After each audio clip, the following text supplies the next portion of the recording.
Amazing. Well, let's get started and we'll keep adding people in as they come in. JJ, could you add people as they come in for me? I think there's a Absolutely. Happy to do it. wonderful.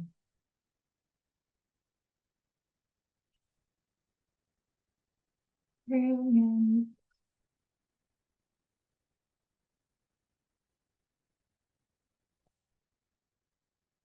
Just going to move my screen over just so I can see all the comments coming in too. Brilliant.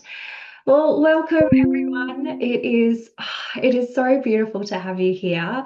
Mothers, fathers, carers, grandparents, teachers, all who are just being called to remember. And it's just lovely to see where you're all joining in from. We've got so many people coming in across the earth, and it's really beautiful to have everyone kind of weave this new body of work into existence. So thank you for being here.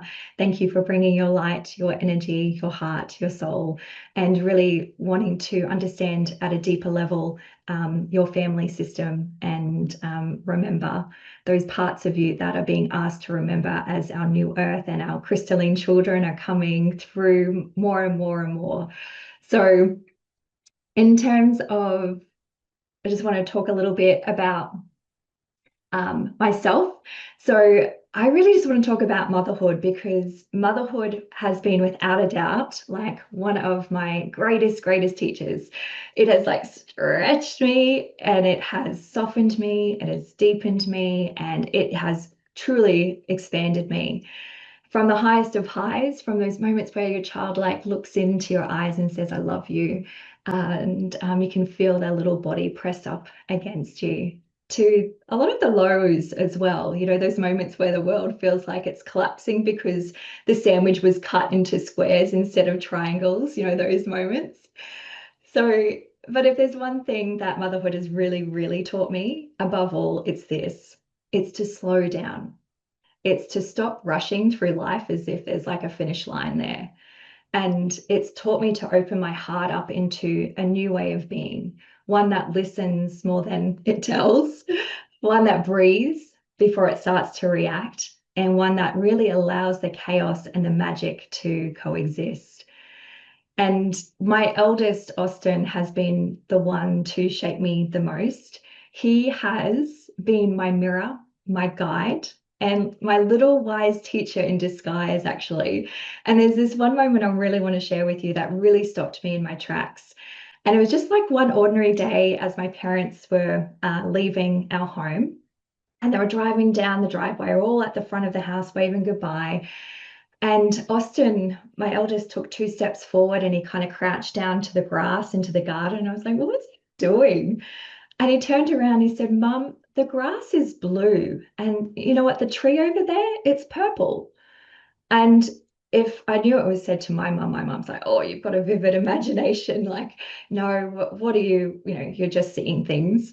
But instead, I got really curious. I started to crouch down beside him and started to view the world through his eyes. And I said, can you explain to me where you're actually seeing the blue?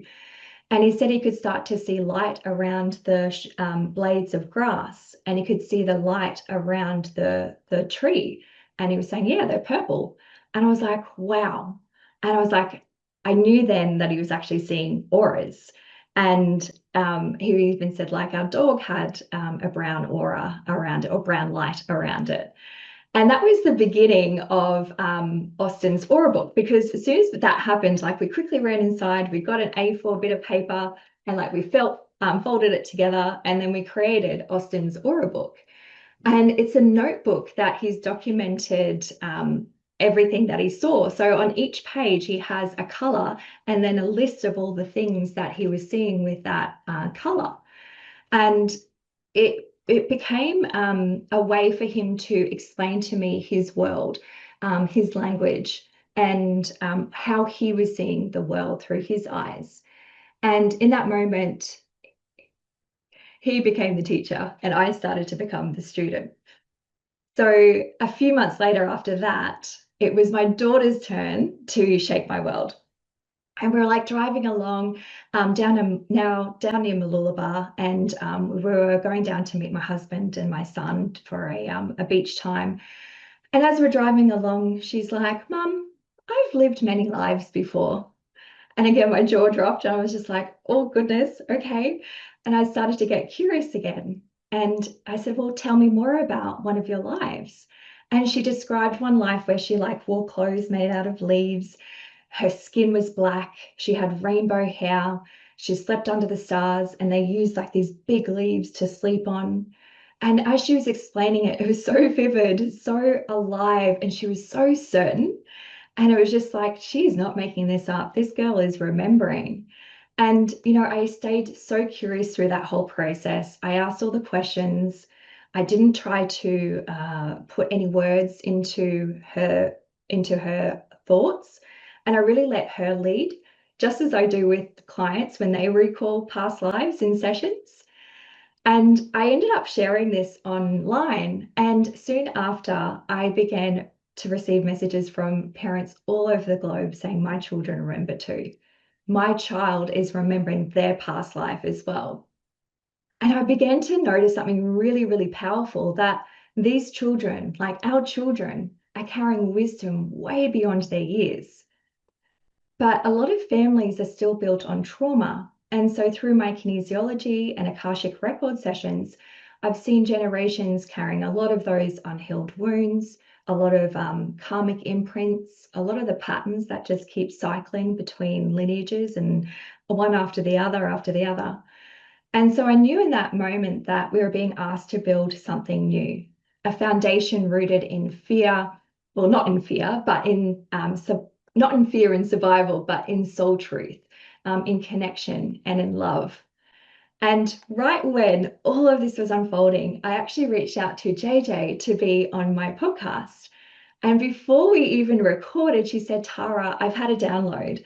She said, "I think we need to host a parent-child workshop. What do you think?" And you know what? My whole body, it like lit up. It was like a full body yes moment for me. And as we were talking about what we were going to do, she said, "Oh, I keep seeing this five-pointed star." And that's when my jaw dropped, because I had written about a five-pointed star in a book back in 2019 as part of like a parenting values framework. And it was like, I could start to then see how that was the foundation, and all the work that I'd done from 2019 up until this point, it needed to be built upon. And so I started to see this tapestry starting to kind of come together, like all the threads were starting to weave together and really understanding it. And it was like everything, the soul gifts, the nervous system work that I've been doing, the family field, helping so many mothers, it was all suddenly becoming this one big tapestry. And it was this gift for families and a way forward that I really needed to share.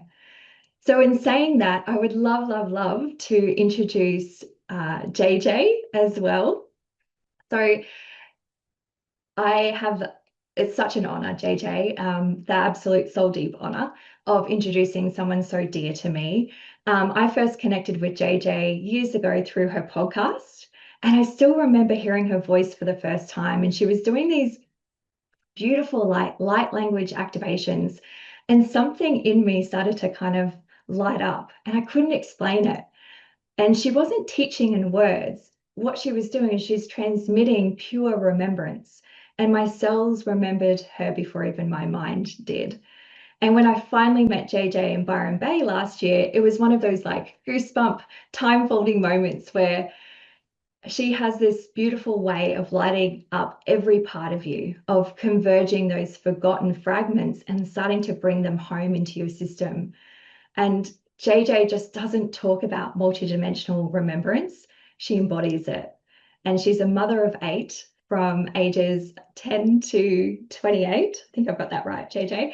And what she's doing with her children is remarkable. She's helping them remember their past lives, their missions, their soul essence. And she is incredible in terms of bridging this mystical parts of our living and the human parts as well. And it's in such a grounded way. And I feel so honored to be co-creating this space with her today. So please take a deep breath, open your heart, and just help me welcome JJ Brighton. So JJ, did you want to hop on and say Thank hi? you. I feel like someone kind of just wrote like a poem about me. That was so beautiful.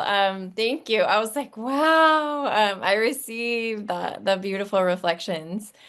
And it was actually very activating to hear you say that, Tara. And I think one of your gifts is to be such an incredible reflector.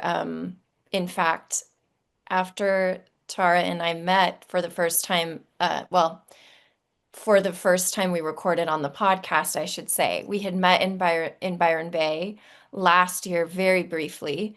But when we got to chat, as she mentioned, afterwards, she sent me this beautiful transmission about remembering who I was. So I was like, oh, it was just, and it is true. I really do feel like I carry codes of remembrance, and that is a big part of my mission. And I really think that that is the core of what we are doing with these crystalline children, with these children that are incarnating now, is really just like you said.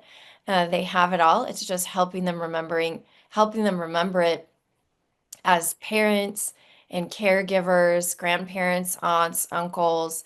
We are, we get to be their sacred witness, don't we? Mm, We get to be their sacred witness. That's just something that wants to come in today. So I want to honor you for whatever role you're playing here, whether you have children of your own, or you are around children in some way, shape, or form, or supporting people who have children. You get to be a sacred witness either of those children directly or of those people who are witnessing the children, and it ripples out. And so I feel like this particular topic affects everybody and is applicable to everybody. The principles that Tara is going to share, I'm really excited. And I love that her team allowed me to provide for her a confirmation about what she was doing, beyond what I could have ever known, with that star image that dropped right in. And I had known Tara had written a book. I hadn't had a chance to pick up the book yet and to grab that book. So I knew she had written a book, but when she told me, JJ, that star that you saw is connected to my book, and then everything just unfolded in such an incredible way. mm. So I want to honor everybody who is here live, anybody who will be joining us in the future via playback. I can feel the seeds that we are planting in the consciousness of humanity to amplify um, this path of evolution and ascension and love, and remembrance in a way that is very connected to the Divine Mother, and the frequencies that I'm extremely connected to are the Star Mothers. So I definitely feel their presence. I feel the Earth Mothers, I feel the Star Mothers, and I'll be really looking forward to hearing from Tara, as well as channeling a transmission. I'm sure some of those beautiful guides who I just mentioned will be dropping in for that transmission in a bit. But thank you, thank you, thank you, Tara, and such a privilege to be here. Thank you, JJ. Thank you so much. And I too agree that someone, Rachel, you said we are children too. And I agree. It's all about connecting in with that inner child today as well, and allowing that to come up and play and be in this space with us too. So today's journey, I just really wanted to share like how we're going to roll today, just so you have an understanding. So the first thing that we're going to do is just to really awaken the family star codes within our own dynamic, our own family at home. And so that's that 5-pointed star framework that I was talking about earlier. And then I'll hand over to JJ to do a beautiful transmission of remembrance. And then we're just going to take a little short break, depending on how much time we have. And then we're going to come back and we're going to start to weave this into the grid as well. So we're going to go into some breakout rooms and really start to connect with the group that's here as well. So in saying that, let's begin. So let's open the space properly. So I want to now just take a moment to open the sacred space. So wherever you are, I invite you just to place one hand on your heart, one hand on your solar plexus, and just allow yourself just to soften. Let your breath deepen. Maybe just let your shoulders drop just ever so slightly. And just let your awareness come down from your mind and into your heart where your hand is. Now I want you to bring a color into your heart. So one that feels like your family right now. So your family color. Actually, and what's coming through is, can you just share that color in the chat too? Because we're actually going to weave those colors into a living constellation of remembrance together. So just take a quick moment just to write the colors as it's coming through. Pink, gold, blue, pink, coral, orange, blue, pink, violet, blue, pink, blue. Beautiful. Thank you. So I want you to bring that color into your heart space now. So just allow that color, that family color, just to come in. And we'll just begin by acknowledging the land beneath us. So the ancient living earth that holds us. And maybe just feel the ground below your feet. So even just placing your feet flat on the floor, just so you can get a grounding sense. And just feeling that pulse of life that moves through Mother Earth, through the soil, through the stone, through all the layers. And this is the same pulse that beats through you. And now let's invite earth beings, our earth beings. So the great trees who breathe with us, the oceanic beings who carry the songs of memory. The whales are coming in, who hold the frequency of harmony across the planet. And let's welcome the rivers, the mountains, the winds, and the fires, all the elements that help us remember our connection to the living world. And as we do, let's call forward our star mothers, our star fathers, and our star children. Those luminous future beings and ancestors who guide us through remembrance. The ones who whisper through our dreams, through synchronicities, reminding us that we are never separate from the cosmos. And I just want you to take a slow breath in through your heart. And just imagine your own family constellation glowing gently in your chest. And each member of your family represented as a star within you. And see them pulsing with light, your children, your partner, your parents, your ancestors, all connected in one sharing rhythm. And now as we come together across time and space, feel those individual constellations linking star to star, heart to heart, forming a vast luminous network that stretches across the earth from all the places that we're joining in from. Because this is the field we create when we gather like this. It's a beautiful web of remembrance. And even just allow a smile to gently come across your face. And just knowing that this moment marks the inception of something new. This beautiful remembrance of harmony, of unity, and what it really means to truly parent, not just from love, but from consciousness. And together we are weaving our constellations into one. And we are remembering that family isn't just who we live with. It's the whole of humanity, the earth, and the stars above. And as we open this space today, may we be guided by the wisdom of our children, the grace of the elements, and the song of the earth herself. Taking another deep breath into your heart space.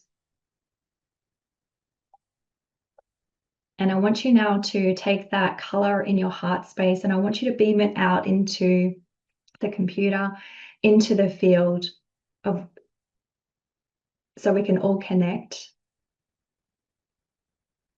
We can connect with everyone here that's in the call, everyone that comes into the replay, so they receive that color too.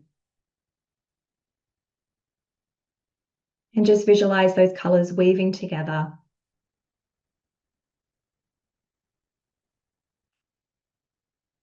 And just carrying us through today's journey. And so it is.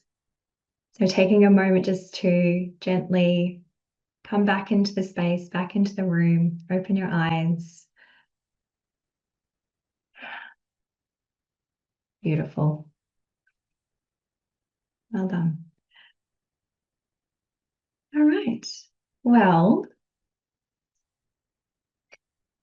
just want to be talking about our children. So lately, there's been a lot of energies moving in, particularly around September, eclipse and a few other things that's been moving through the collective. So you might be noticing that your children's behavior has felt like a little louder lately, maybe a bit more intense, maybe a bit more sensitive, or maybe just a bit unpredictable. And the thing is that's coming through, it's like you're not doing anything wrong. What's happening is like there's this big surge of remembrance that's moving through the collective field. And these new energies are awakening things in our children and in us as parents as well. So we're here today to really work with that remembrance, to really shift from managing our children to really harmonizing with them. And I want you just to take a moment just to reflect on maybe what's happening in your family dynamic now. And I just want you to share in the comments box, like maybe what you've been experiencing in your family home lately. Like maybe you might find yourself feeling a little bit more reactive than usual. You might be just a little bit impatient, maybe exhausted. It's not that you're doing anything wrong. As I said, it's just the energy in the home and the collective is starting to shift. And what's happening is like your nervous system's like trying to keep up. It seems like a lot of old patterns, especially from your own childhood, might kind of be bubbling up. So your child's behavior might actually be showing you the exact places where your family is actually ready to evolve. You might even be noticing that your family might be wanting to slow down everything, like really have more quiet weekends, lazy mornings as well. Just going to read a couple of the comments that's coming in.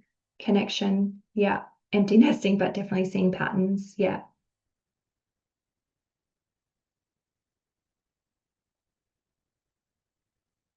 Yeah.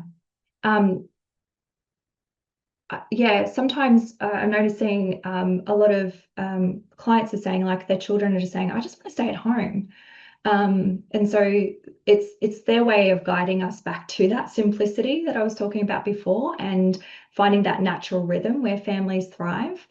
There could be some sleep changes. So just notice if there's anything happening in your children maybe waking up.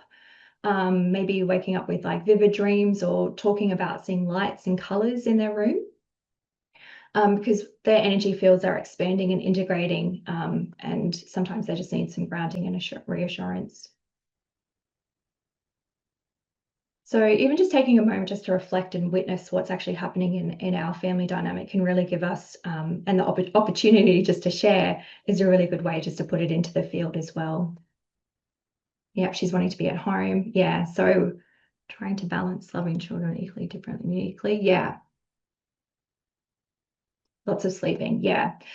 So want to talk a little bit about the crystalline children.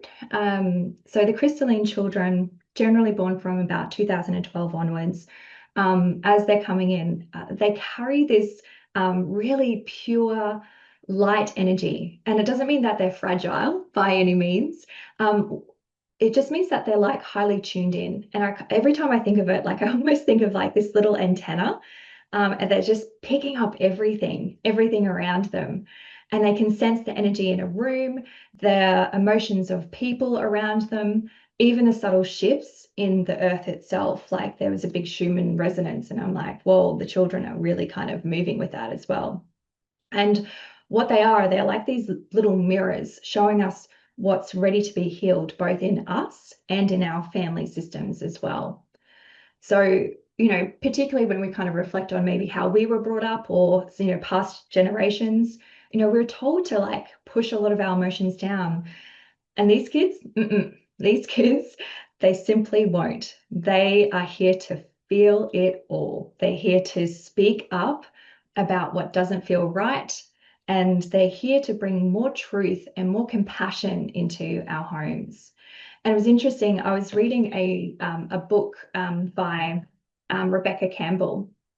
It's Your Soul Had a Dream and Your Life Is It.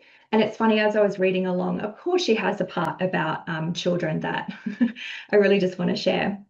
And so you can see on over here on the screen is that this is her quote that she says, "A child comes in with a portal of love in their heart that is so vast, connected and potent that it has the capacity to heal the wounds of the world if we let it." And I'm just going to continue reading on because I really like the way she puts this. So she says, perhaps our capacity to recognize, witness, receive, and validate the love that every child comes in with is the most healing work of all. Witnessing this in another is the greatest gift we can give. The simple yet complex act has the power to heal not just them, but the entire world. Our society is set up in the wrong way. We see children as lesser beings to whom we can teach our ways. But what if we saw them as great teachers and healers that they are? Children are designed to stretch our hearts open, and sometimes this means that we feel broken. What if parents were given the support that they need to properly receive the ones who come, and to process the times when they themselves were not? And what if we looked at our elders in that way too? What if those who are the closest to the breath of angels and the gates of life were seen as the ones who know best? What if the nearer someone is to birth and death, the more we revere their wisdom and insight? The world would be a very different place. And I really love this quote and the way that she starts to kind of explain the importance of children, even the elders. And I just really wanted to share that as that was coming through. Yeah, chills, yeah. So just with that in mind, the crystalline children. JJ, did you have anything that you'd want to add into? You're just dropping into my field. I just wanted to see if there's anything that you wanted to share on the crystalline children.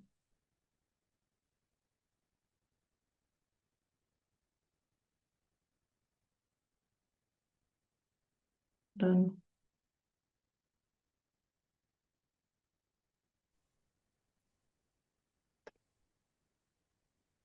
I can't hear that. Can you hear me? I can hear you, yeah. Okay, fantastic.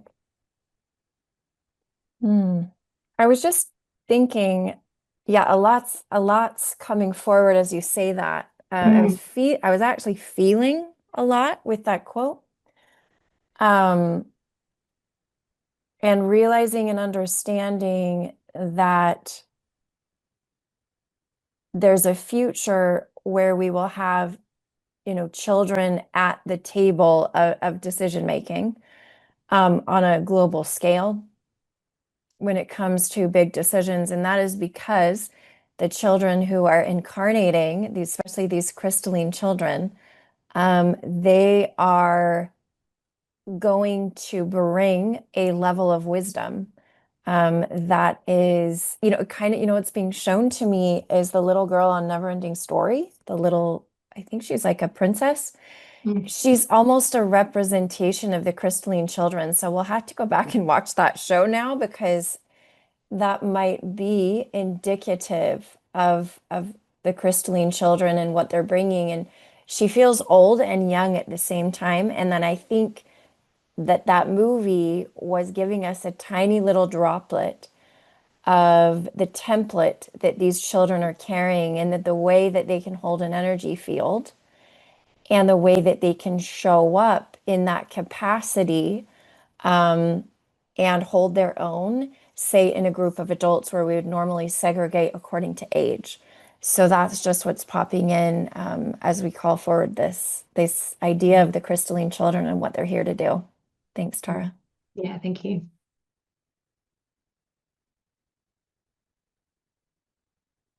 So when things really start to feel chaotic at home, like you've got those big emotions, the short tempers, the exhaustion, the disconnection, it's not just family stress, as I was saying, it's actually the family field like reorganizing itself.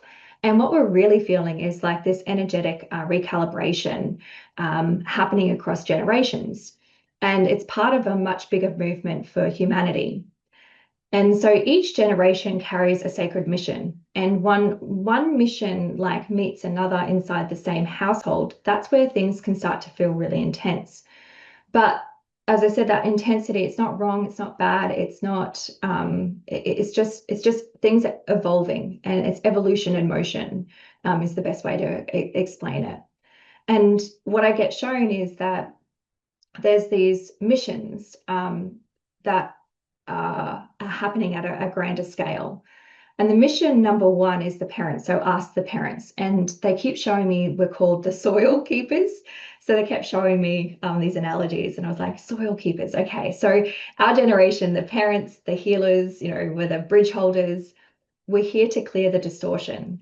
And that's why so much of what's surfacing right now feels really emotional, feels really ancestral, even karmic as well. And we're healing what our parents and grandparents couldn't, right? So every time we regulate our nervous system, when we speak with compassion, or we choose a new way of responding, we're literally clearing the density from the family field. And we're actually tending the soil so the children can grow in fertile, healed ground. So that's because, yeah, so that mission for us as parents is that we're there to, yes, do the work in that space, but it doesn't need to be so complex. Like it can be so simple too. That's what they keep showing me. And so the mission underneath that, so the young adults, they are the voice carriers I get shown. So once that soil is kind of softened, the next generation, so our teens and the younger adults, can start to rise. And what they are is they are like these truth amplifiers. They're actually meant to question, they're meant to challenge us, they're meant to express, and they're meant to create. And when there's distortion in the family field, like the way that this might kind of come across is that they might be rebelling. They might be going through some sort of identity, like exploring their identity, or they might be having some big kind of emotional outbursts. And it's not because they're lost or just having a hard time, but it's because they're actually at a deeper level, they're trying to recalibrate the frequency to authenticity. So this is, and when we actually hold space for their truth, rather than we silence that, what we do is we allow the collective voice of this new era to take root. So the first one's about, looking at, subtly healing some of the ancestral side of things and doing the healing. The next one is building that next layer for the voice to be expressed in its authenticity, which then leads us to the children. And what I get shown is these are the code holders, the crystalline children. So the ones that are lighting up our homes and shaking up our patterns. They carry the frequencies of harmony and unity. So when the family field actually starts to feel really heavy with that unhealed emotion, they absorb it. And what they do is then they mirror it until it starts to clear. So that's why their sensitivities, their meltdowns, or maybe their sleep issues, they aren't a problem to fix. What they are, they're like signals. They're showing us exactly where love and safety is needed. And so when we clear that distortion, these children can fully anchor their codes. these children are not concerned with, yeah, I keep getting shown that they're not concerned with success, they're not concerned with fear, and they're definitely not concerned with survival, which is so unusual because that's what we've been brought up with. And we're thinking that they're the same as us. They're not. They're actually guiding us into these new ways of being human. And so the reason why I'm sharing this, and once we understand these deeper missions, what we do is we stop seeing our family challenges as these failures, and what we do is we start seeing them as feedback. So every emotional storm, every conflict, every moment of exhaustion, it's part of like this bigger humanity's healing work being played out through our living rooms, played out through our homes, yeah. And so our families aren't broken when it's doing this, it's evolving. And so through each family member and the greater missions, we're we're here to walk through that. We're not here to bypass it and seek external support. We're here to like walk through it. So with that being said, so what we need to support us on our missions, both personal and collective, is a compass, something that helps us navigate the waves of the growth, the emotion, and the change. And the family star is that compass. It's your family's north. So this is this guiding framework that I'm been talking about that really anchors that cosmic movement into everyday life. So you can start to move through change with steadiness, with grace, with love. And when you create this compass, one that really truly reflects your family's energy, your family's values, your family's natural rhythm, what you'll notice is everything begins to settle and you start to feel direction again. And you begin to recognize that every emotion, every challenge, it has that meaning and it's not chaos. You're like, oh, this is our family. This is our family evolving. It's growing. Because as we know between, our personal growth, we weren't the same person 20 years ago. We've evolved, we've grown. And so our family dynamic is the same. And I really want to preface that it's not about creating a perfect home. What it is it's about creating a coherent one. Because when your family anchors around its star, when you all know like who you are, what you value, and how you return to connection, everything starts to shift. And so the home becomes this sanctuary of coherence. And in that harmony, healing doesn't need to be forced, it just unfolds naturally. And that's the real purpose of these missions, is to remember how to live in harmony together. So if we kind of think of our families like these constellations in the night sky, right? Like each person's a star and they shine with their own light, yet they're part of something much bigger. And so remembering that these constellations will change as we grow as well. So we're going to map your family star, a way to see your shared direction, your unique gifts, and what helps each of you return to harmony when life feels really intense. So if you got the PDF that I sent you yesterday, just have that handy. If not, I invite you just to draw a 5-pointed star on your page, in the middle of your page. And so the first one is our values, our family values. So everything we want to create or experience in life starts with who we are at our core. So our values shape every thought, every decision and action that we take. What I get shown is that these are like the invisible code, like codes running beneath everything we do. And when we start to live in alignment with our values, we feel really grounded, we feel really connected. And what happens is when we stray from them, what happens is that we do feel lost, we do feel drained. So think of your values like your internal compass, just like a computer needs like that strong security to protect it from like those harmful viruses. We need to nurture our inner world with the right thoughts, with the right beliefs, and the right emotional nourishment. And when we feed ourselves with integrity, with gratitude, with compassion, we build this powerful inner resilience that shields us from that negativity and that confusion around us. So your values determine the quality of your energy, and your energy determines the quality of your life. I think I need to repeat that again. So your values determine the quality of your energy, and your energy determines the quality of your life. So when you live from your values, you operate at your highest potential. Like life is meant to be fully lived, and you have so much brilliance to share. Protect your inner operating system by honoring what truly matters to you. So we're going to start in the center of your star. And these are the qualities that will really anchor your family when things get challenging. So I want you just to ask yourself, what do we stand for as a family? And I've got some examples on the bottom there. So love, respect, honesty, connection, courage, empathy. So I just want you to think of some of those and just ask, what do we stand for as a family? So what words describe the energy we want to bring into our home? And I want you to write maybe three values that feel true for your family. Maybe hold off on putting five, because this might be something that you want to like take after today and do it with the rest of the family as well. So just think of maybe three ones that you would really like to value and see in your family, and then consider working with a family just to maybe get the other two down. And when you've got them, I just want you to type them in the chat.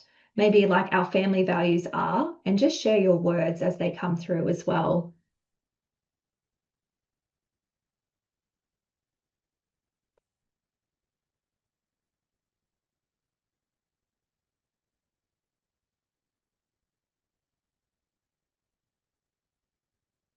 Adventure, connection, creativity. Yeah.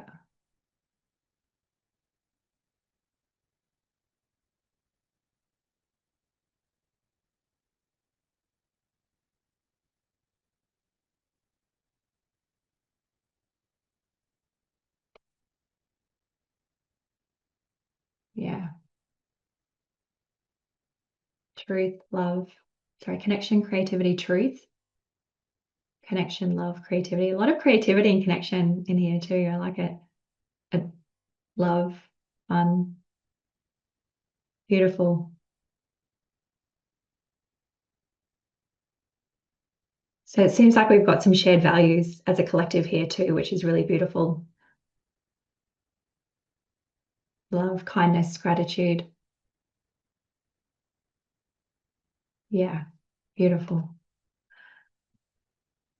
So from here, let's go into the next one, because I think we kind of understand values and,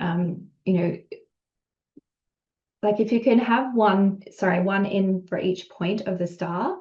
I don't know why, but the number 5 always just keeps coming in for me. So maybe that's why it's that 5-pointed star. So maybe even think of like 5 ones that can really ground your family in the values, and just know that they don't have to stay the same. They'll evolve as your family grows and as you grow too.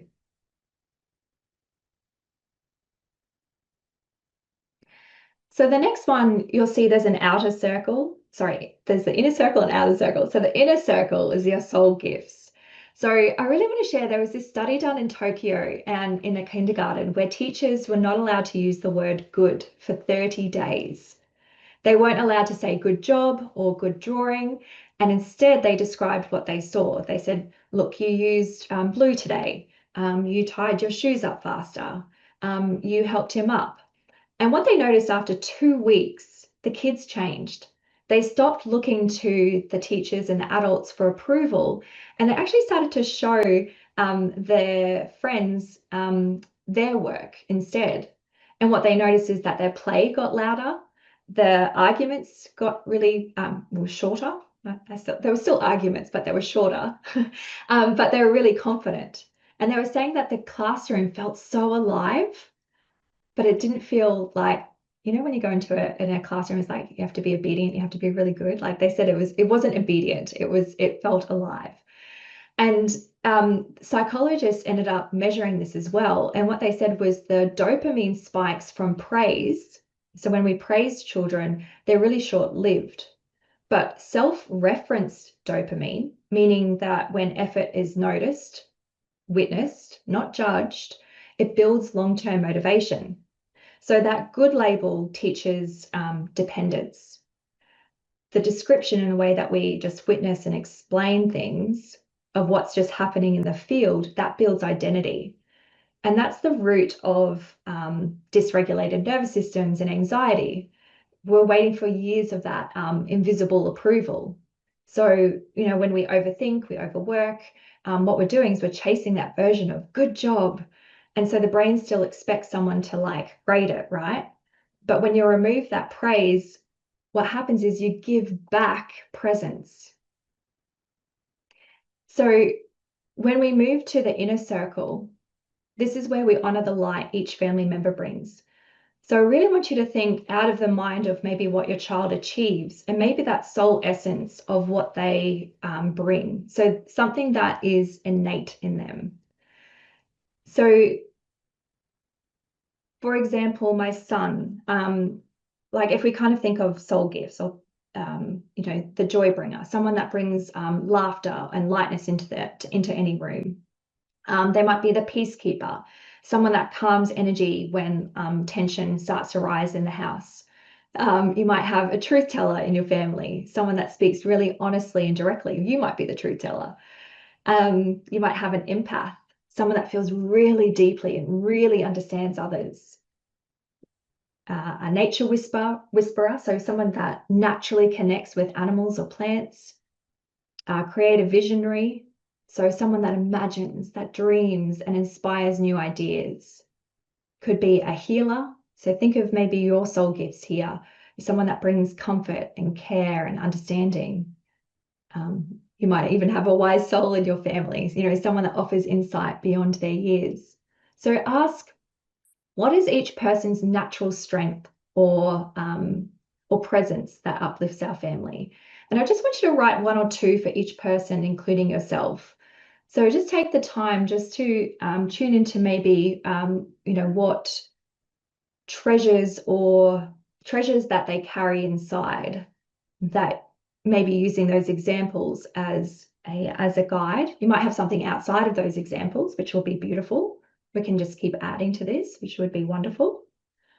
My son is a creative visionary. So he's a creative visionary, he's an empath, and he's a peacekeeper. He draws, he creates, he loves craft, but he just doesn't do it for himself. He does it when others really need it as well. And so even just this morning, like it's my husband and I's 12th wedding anniversary, and he did a card for us, like a heart card that says, happy 12th anniversary, and he cut out like a love heart and he's colored it all inside. And that's just that creative visionary in him. Like he gets this vision, imagines it, and just brings it to life. So just we'll take a few moments just for you just to write those down. Quick question, And if you want to, Tara. What do you do if you're not with their dad anymore? Like, do you still keep them in this style? yeah, so perhaps you're divorced. Is the contract finished? That's what's coming through. Is the contract finished? Yeah.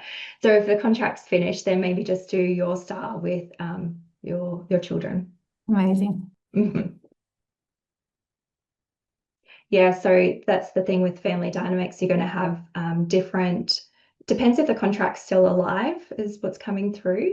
They still need to be honoured in that family system if the contract's alive. But if the contract's separated, then just to pull it off to the side, because they'll have their own constellation that they'll have with their new partner or their children as well.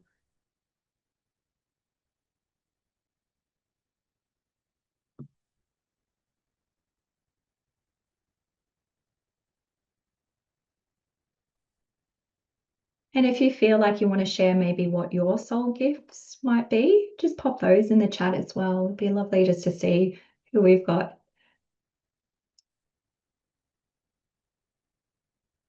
in this space.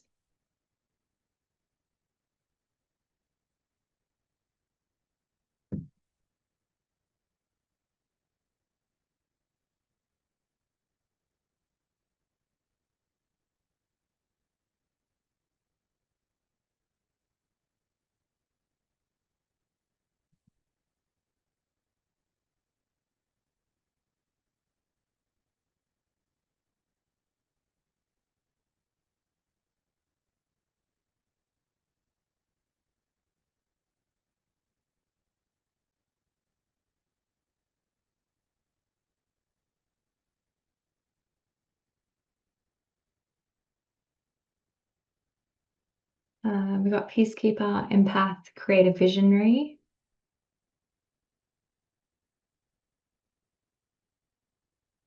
Love, consistency, vision holding. Oh, I like that, vision holding.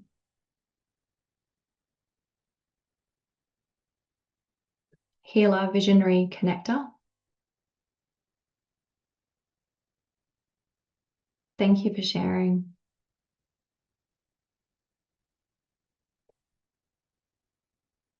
Healer, visionary.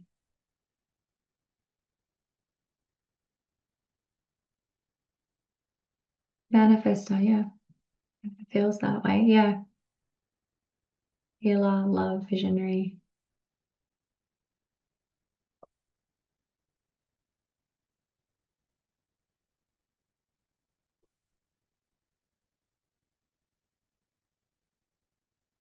Love.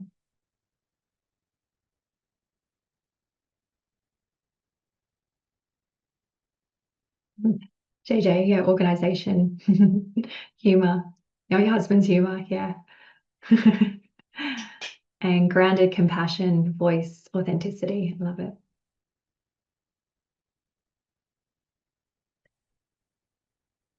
So see how we're just dropping from the mind. Now we're just dropping into the heart space, and we're actually seeing ourselves and our children at the heart frequency. And what a beautiful thing about our heart frequency is that it's got a double toroidal field. So it has a one little kind of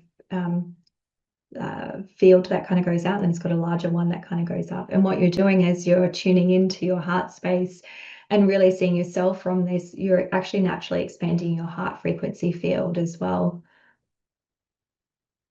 And I just encourage you even just to try it for a day, just to describe instead of approving or praising in your family, or even just self-talk for a bit. And just notice maybe what happens, what shifts in your system as well. Because when we might even notice like our family system starts to feel a lot more calmer. And the silence after a certain effort actually just starts to feel naturally enough. And as I say, like when we shift from our minds and into our hearts to those soul level gifts, we infuse this deeper connection, and we learn a new way of being together, of being present together. And we're seen at something that is just innate in us.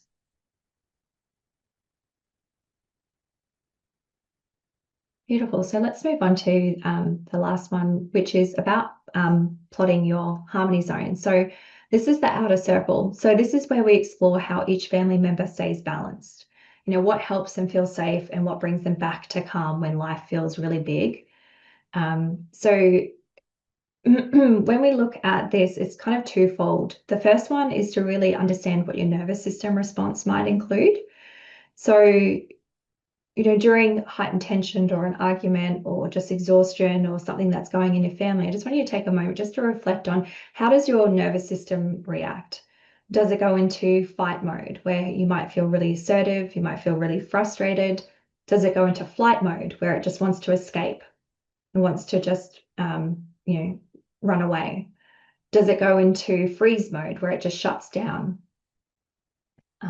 Does it go into fawn where you just want to please others? So just taking a moment to see if you can reflect of maybe what, and everyone will have their certain nervous system mechanism based on their conditioning, based on their environment, but just maybe one or two that you generally would go to when your nervous system kind of like goes into those heightened responses.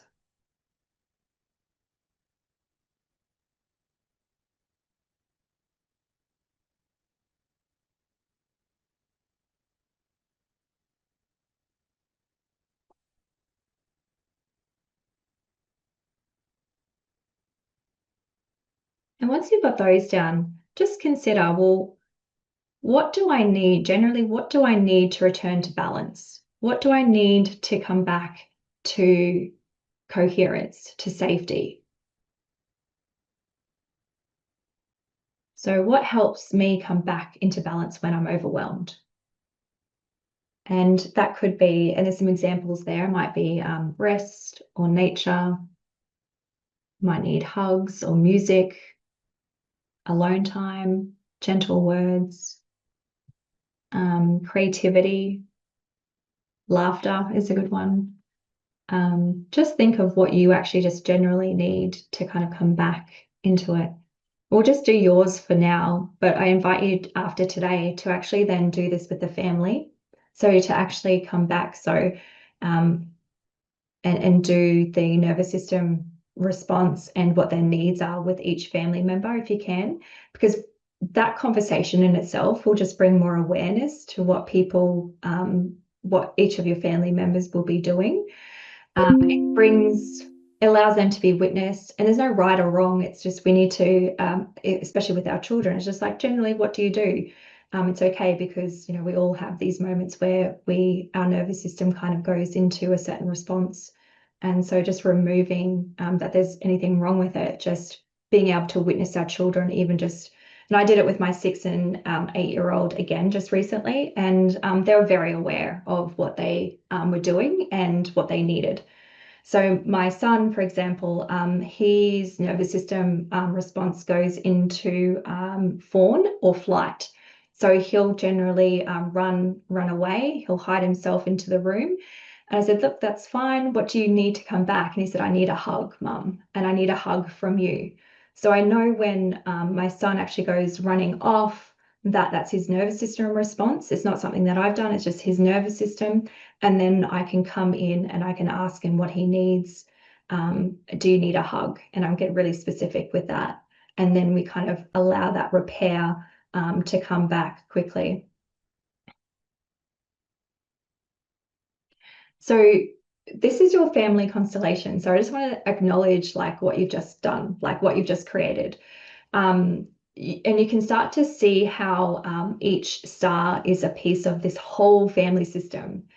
The family values is the compass, it's the foundation, it's the principles that guide that decision making and that connection, yeah. And the purpose here is to really anchor the family into those shared principles that really guide choices and behavior.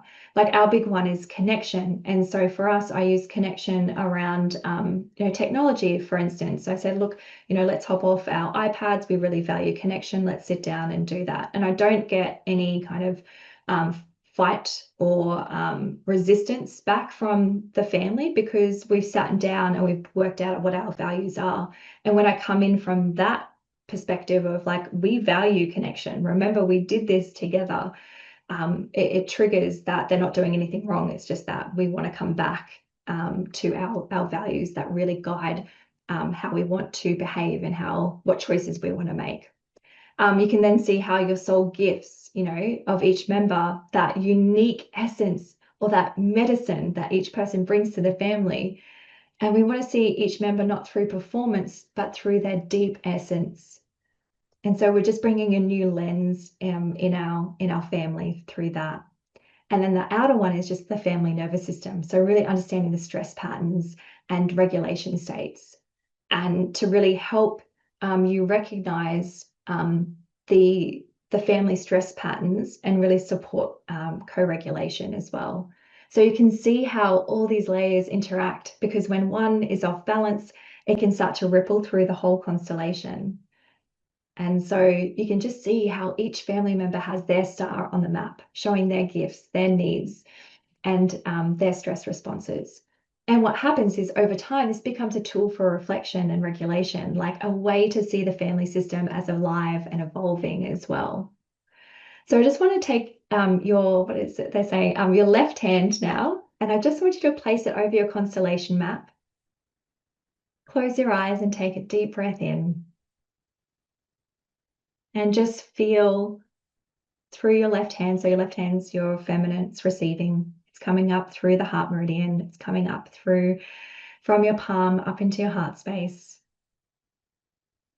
And just feel how your family constellation feels in your heart.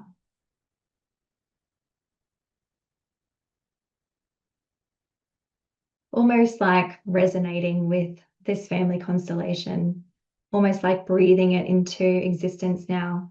Now we've done like a lot of the mind work. It's just like, how can we feel into this constellation? And even just type in the chat, maybe like our family constellation feels, and just share one word that captures your family's energy right now.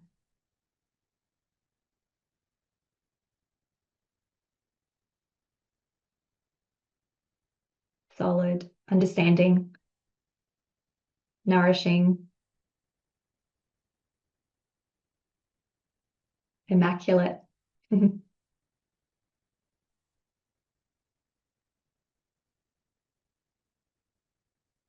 Balanced, order.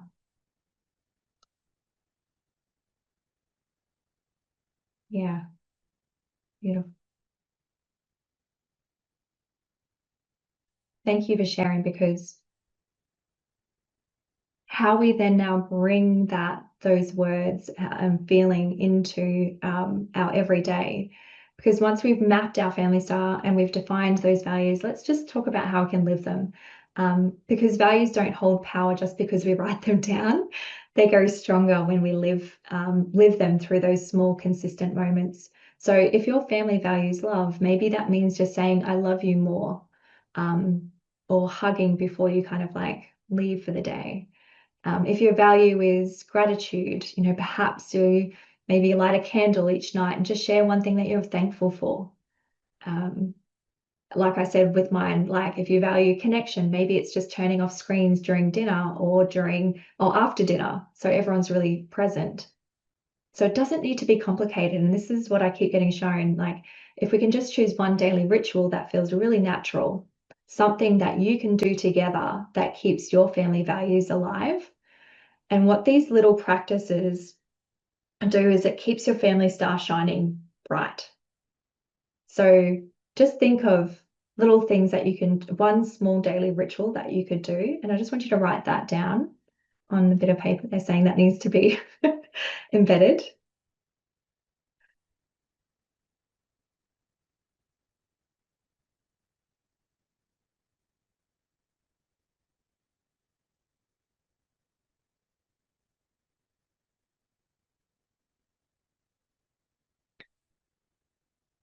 And even from a monthly basis, even invite you just to gather as a family and just realign with your compass, your family star. So you could start to reflect on how your values showed up. So you could ask simple questions like, well, how did we live our values this month? What moments really brought us joy? What felt really hard?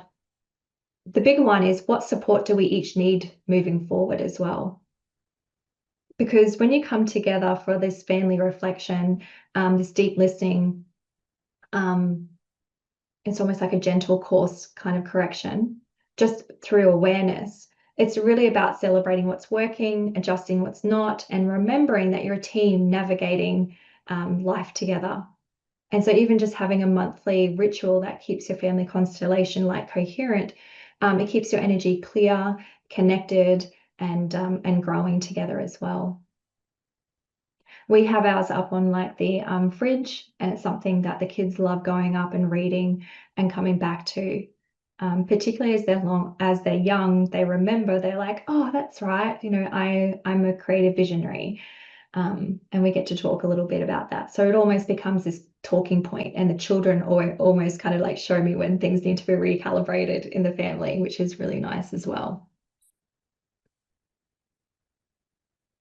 So when your family chooses to come into coherence, like to connect, to really honor each other in this way, what you're actually doing is something far, far bigger than actually what you probably realize. You're actually teaching your family a new way of being, one that values care, values presence particularly over that perfection kind of aspect. And you're valuing gifts over achievements. And this is what I get shown, is that this is how we change the collective field, one family at a time. Because when a family becomes like coherent, what it does is it lights up. And that light doesn't stay contained. What happens? It travels. Like it illuminates the darker spaces in our homes, in our communities, and in our planet. And so each time one family remembers how to live in harmony, what it does is it sparks this ripple. And what I get shown is it lights up the Earth's grid with love, with coherence, with remembrance. And that's how we build the new Earth, not through these grand gestures of like massive healing like journeys and stuff like that, but through the small everyday moments of care that begin right inside our homes. And it just is simple. It's so simple. And I keep getting shown like, you know, us all have one light that lights up a grid, but when it's like a family, that light beam actually expands out and it's a bigger piece that is lighting up the grid as well. What I've come to realize through my own grid work, and actually in co-creation with JJ as a planetary grid worker as well, is that Mother Earth has been calling many of us to really help activate certain frequencies across the planet. And these frequencies are like keys, unlocking codes of remembrance that humanity is really ready to hear. And interestingly, I just wanted to share this next song, and it came through my son. His school choir performed SOS from the kids. And I remember standing there watching him right at the front, and he was like holding a sign that said, "Save our planet." And it was such a moving moment. And it was, yes, it was a song of environmental activism. But what I was shown through my work, through the energetic lens, was something much, much deeper. So what if this SOS song isn't only about the Earth's environment, but also about the energetic environment of our homes?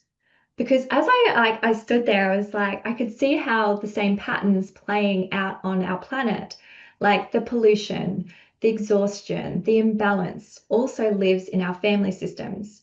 So when there's disconnection, when there's overwhelm, when there's unhealed emotions within the home, it mirrors what's happening on the Earth. So the external climate crisis is actually a reflection of our internal one, so the micro and macro, right? So as we begin to like tend to the planet, we can tend to the energy within our homes. And so when we bring coherence to our family constellation, like where each member is like seen and valued,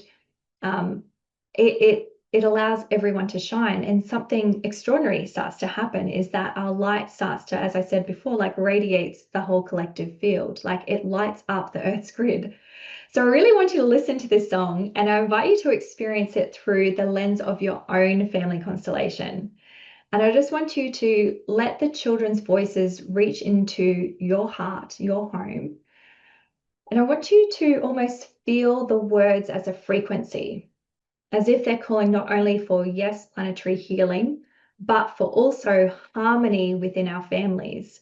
Like every time I hear a song, I'm not sure if you feel the same. Sometimes you hear the words and the layers, but then you hear the frequency transmission underneath it through a different lens. And you're like, whoa, that actually this is something else. So I just really want you to notice what stirs in you.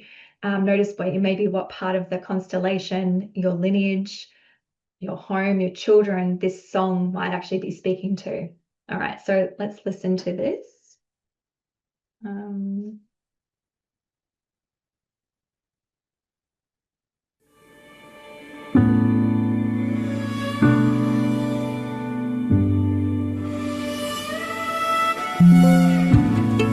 This is an SOS from the kids.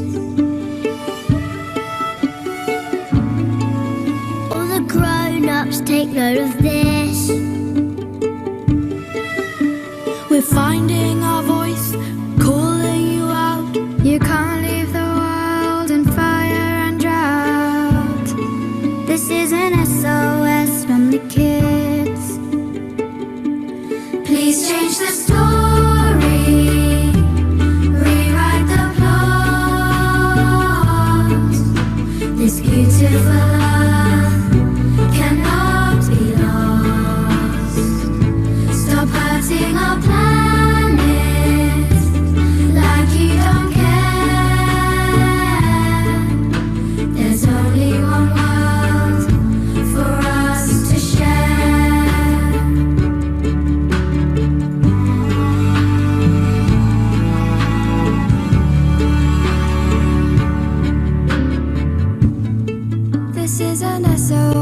SOS from the kids. All the grown-ups take note of this. Wake up and see that you must make a change. The riches you seek will all be washed away. This is an SOS from the kids. Please change the story. Rewrite the plot. This beautiful love cannot be lost. Stop hurting our planet like you don't care. There's only one world for us to share. Don't listen to the fat cats, they only want their cream. Always needing oil for feeding their machines. We must care about the animals, care about the trees. I'll need help from you. You get help from me. Please change the story. Rewrite the plot. This beautiful love cannot be lost. Stop hurting our planet like you don't care. There's only one world for us to share. This is an SOS from the kids. You can do better than this.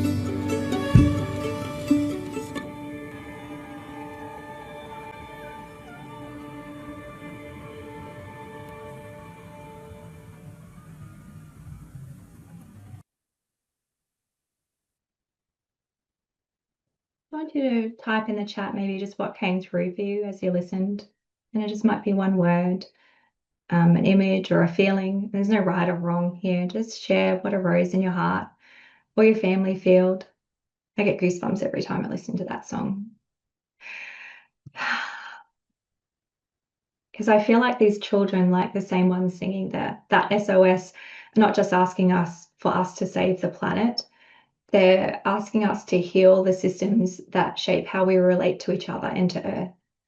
So yes, we can answer their kind of SOS with our family star code by bringing this into our awareness and living by these codes within us. And in doing so, we begin to restore the balance that they're singing for. And so each coherent family becomes this node of light in Earth's energy grid.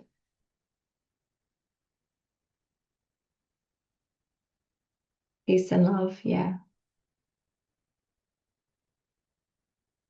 Yeah, I agree. The frequency of their voices, oh, sorry, it's all coming through. We share one world, one field, one love. Yeah, beautiful.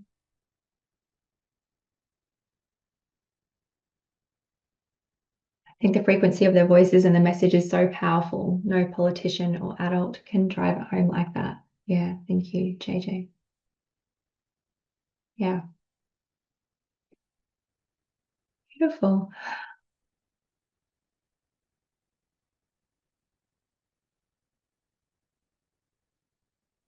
So I'd love now just to hand it over to JJ to just take us through a group calibration and really kind of connect to the crystalline frequencies and just bring her in beautiful channeled guidance that she so naturally does. So JJ, would love to invite you just to come in and share.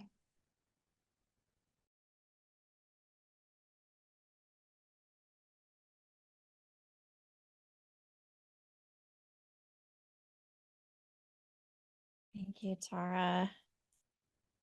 Just allowing us to transition a little bit from that beautiful song and all of the sharing. I appreciate this group and what's coming through. I sometimes teach in my courses or any of my workshops, when you're taking notes, I recommend that you have 2 columns. One column is the notes from the speaker, the things that the speaker is saying that you're learning and that you want to remember. And the second column is for all the downloads you get that are woven into all of that, because I know, and I'm sure many of you are receiving information through your own intuition. And I want to remind you that if you get random thoughts right now about things, maybe that don't seem fully related to what we're talking about, don't discount those thoughts. There is an energy that's here. And so even if it's, again, it doesn't feel related, jot it down, even if it's a crazy thing. Obviously, just wanted to reflect that I'm receiving like personal intuitive messages that are affecting, my family, where again, I just appreciate this time and this space and this stillness to do so. And I guess one of the reasons I'm sharing that is because in addition to everything that Tara is bringing forward in this beautiful North Star system, and also the transmission that I bring through, your own downloads are there to really fully support whatever it is that you are wanting to create for your family. And please, please, please know and understand that this is a time more than ever to trust yourself, to trust the things that you're receiving, what your child needs. Adjust anything that Tara has said or that I will say to fit the needs of your personal family. Just know that you have the ability to do that.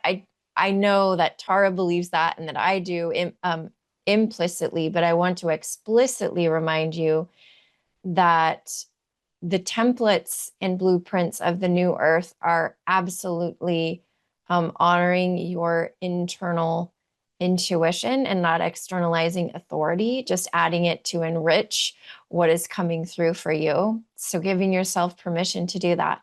When you do that, you model that for everyone around you, whether it's your children, grandchildren, friends, family. You're modeling that you trust yourself and that it's okay to trust yourself and your own intuition. And I promise it will have ripple effects, because the more that we can trust our hearts and our own wisdom, I think that will just allow everybody to sync up with their soul gifts, like we talked about just a moment ago.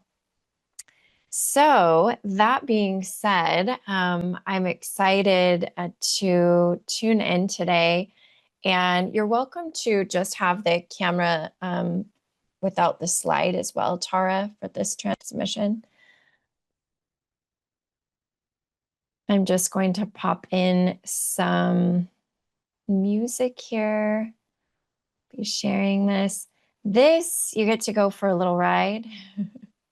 You don't have to take notes during this part. You can absolutely drop in. You can turn your camera off if you'd like, if you're here live.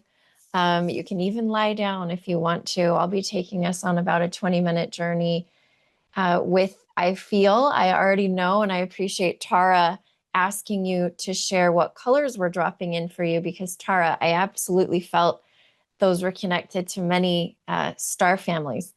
And I saw some patterns in here. And so I already took notes, like who's popping in, who I'm feeling coming in. So that being said, make yourself comfortable. I'm just going to start this music.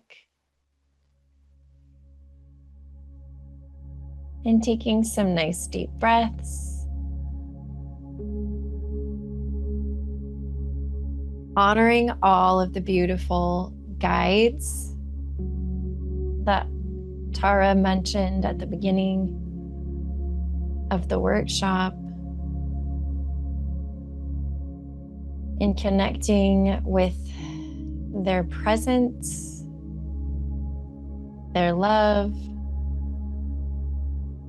softening in to a state of surrender, receiving.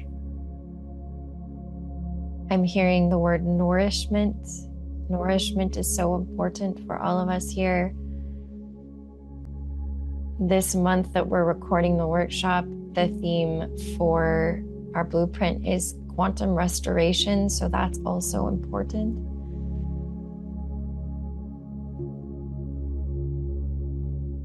And I want to invite you to connect with your high heart. So you might do a little bit of gentle tapping just above the heart in that space. Yanu orietana alai yasu kushnar eiti raknuri haibaru u yanadata heyatunu yarak tirilana. And this segment of the workshop is very in the feminine, where we did some analytical thinking. Obviously, it was heart-centered, but we did put things into words, so that's going to be more of a masculine piece.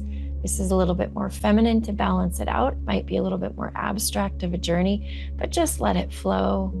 Let it complement what's already dropped in.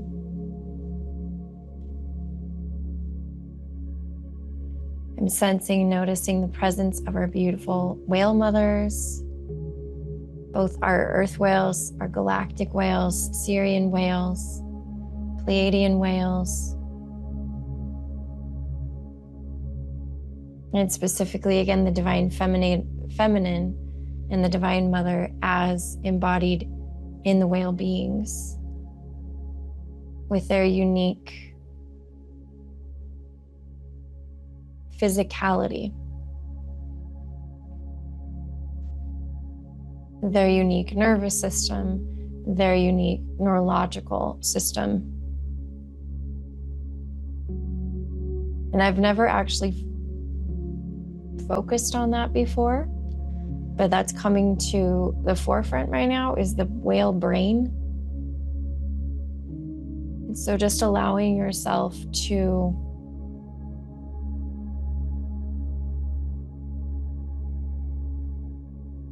bring that concept into your field, whatever that looks like, whatever that feels like for you. And it is a telepathic link that we're establishing here. If you speak light language, you might have some of your own light language come through. I'll also be bringing some through just to facilitate this connection a little bit better. And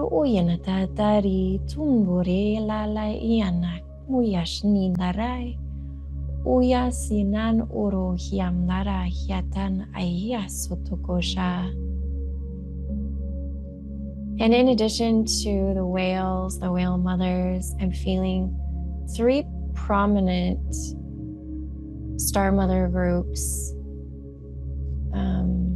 Maybe 4, but I definitely feel Pleiadian and Venusian, as well as Andromedan. And I want to invite you to connect with any additional star groups, star families that are coming into your awareness. And if this is a new concept to you, you can actually just connect with a color, like Tara prompted us to at the beginning.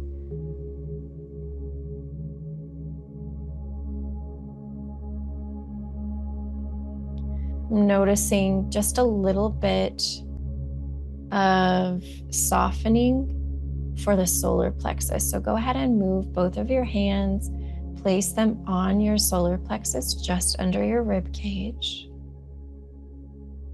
And take 2 or 3 more big deep breaths.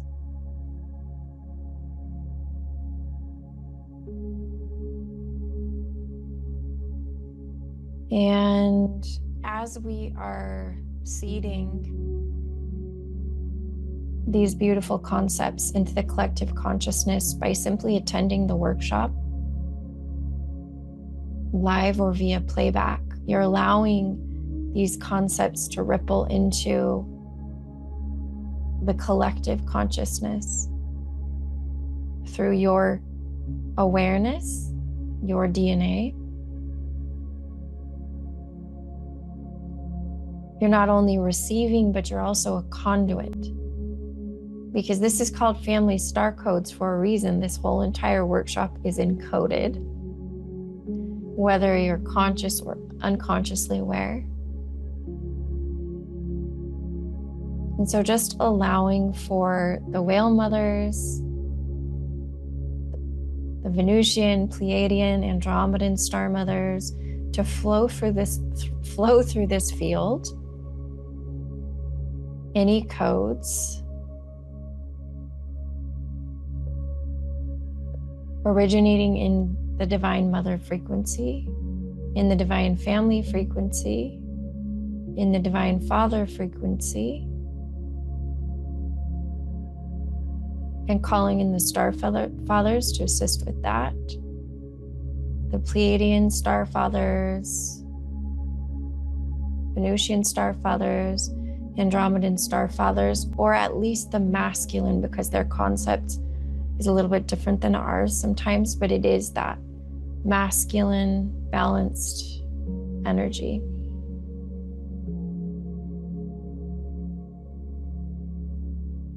And as these codes come through, just notice if your body is holding a little bit of tension, shake out any areas that feel a little dense. I'm getting like your lower back potentially and shoulders, as well as your hands. So just don't hesitate to move. A little bit of somatic support. Kini nare toini a toro uyamnara. Ole hanati aya sukoreshanara heya. And I feel that we're being guided into a beautiful space. It's in the astral plane. A crystalline, I would say like a crystalline classroom or council room or meeting room or gathering place. Let it be whatever you need it to be, because meeting room sounds kind of serious. So it can be a crystalline playroom. And this is where we're going to connect with all of the beautiful crystalline children. You might see some of your children there in their crystalline form. You might see some grandchildren or nieces or nephews, children that you know, children of friends. You might actually see a version of them here, in addition to many other crystalline children. Angelic beings, dragons, seraphim.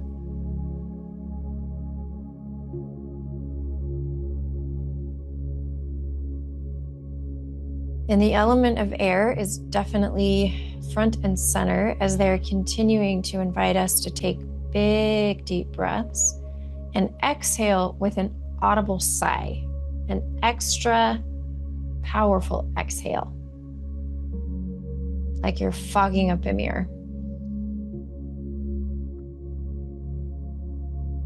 Just do that as much as you need to.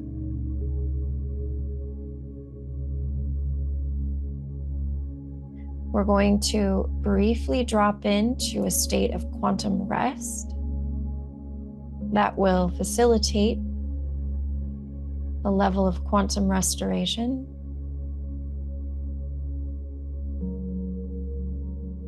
Quantum because it takes place outside of time and space and matter.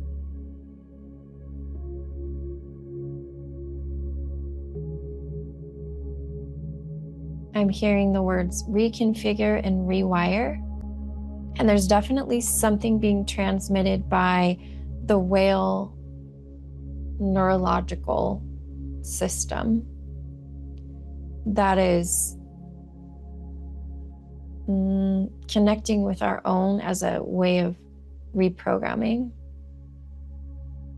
You might feel called to do a little bit of gentle tapping on your crown or your forehead.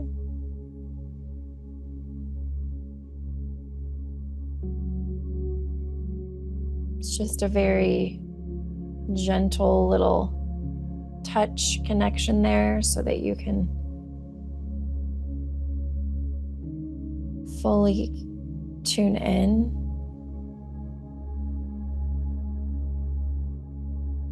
Gani ano ya namu ilale I ano I nana hi atoko And the crystalline children are very much connecting telepathically. I know that the telepathy tape season 2 just came out. I know a lot of people are excited about that. So I'm immediately just feeling that. But the telepathy is becoming very prominent, right? In kind of a buzzword. And it's like, this is something we can anchor into. And the crystalline children at this moment in time, even through my channeled message, this transmission, it's not like they're bringing me words.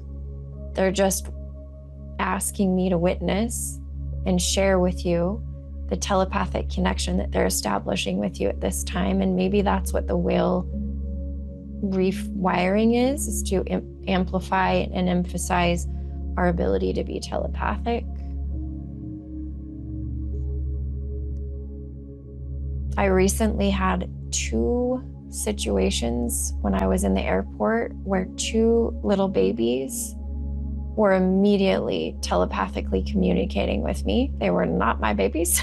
They were just like walking in front of me, and they gave me eye contact, and they had a very short transmission. So I know they're doing this with other people who may not be as consciously aware, but they are, just like Tara said, bringing the codes. So these crystalline children in this space have unique codes to reflect to each and every one of you. And sometimes they remind us really that they're not giving us something we don't already have, but they're mirroring for us what is inside of us. And that's why I think sometimes I see them as this prismatic energy as well. So prismatic crystalline children, just kind of feeling into that.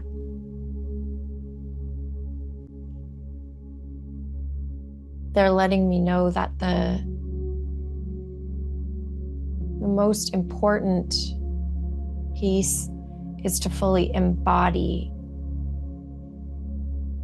this level of consciousness that they're mirroring to you, which means if you catch yourself floating up and out of your body, to allow yourself to do it. This is why the gentle touch, a little bit of self-massage or tapping is so important, or even moving right now, because we tend to just float right up and out, and it's important for us to stay really anchored in.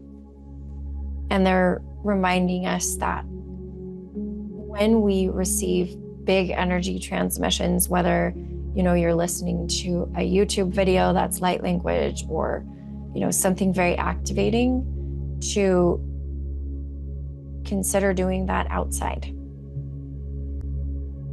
while connected to nature in a more obvious way.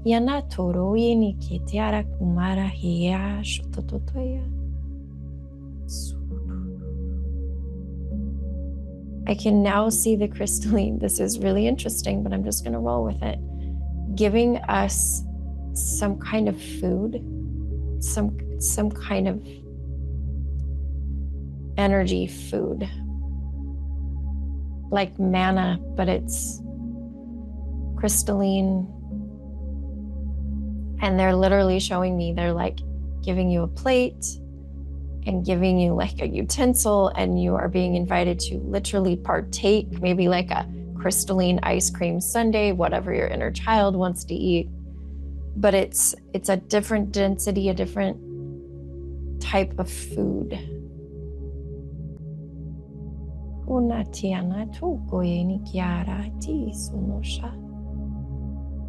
Allow yourself to kind of go through the motions of eating and digesting, receiving,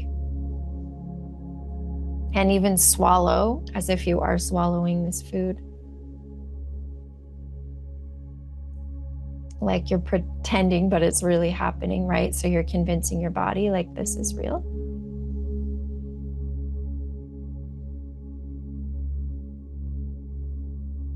And I'm being shown a lot of the flower codes. The flower frequencies have been coming through with the Star Mothers.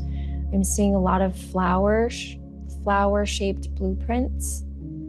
Hai ia no no ina marai ino ora iana hai Usuru tuuri narai yatsututusha. There's definitely some calibrating of the throat, and it's in between the throat and the high heart. So you might find that spot. It feels like lower throat. And just gently place your fingers there. And if you need to cough or clear your throat, go ahead and do that.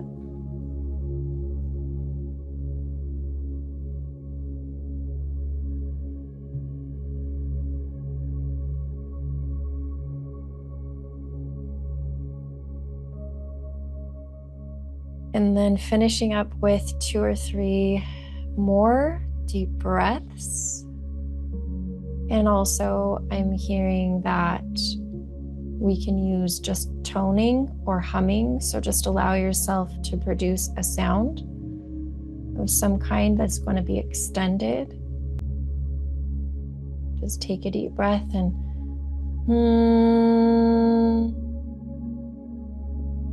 draw out that sound. Do that 2 or 3 times.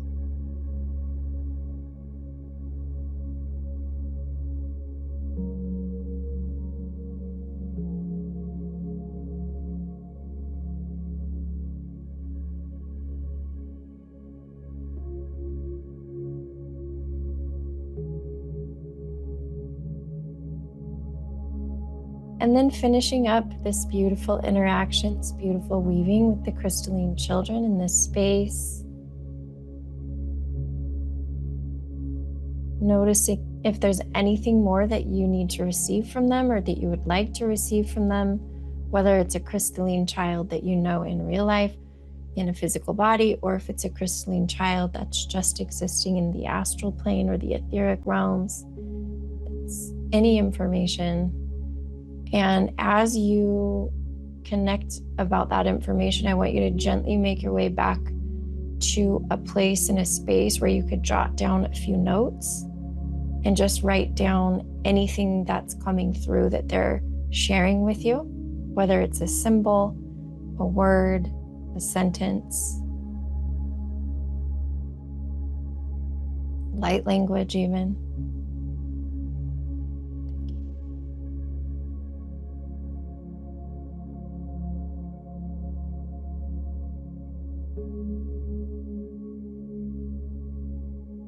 That will be unique for each of us. That's why I'm not sharing it. If you can ask them for keys, this is what I'm hearing. Do they have any final keys to give to you? And then the keys will come through.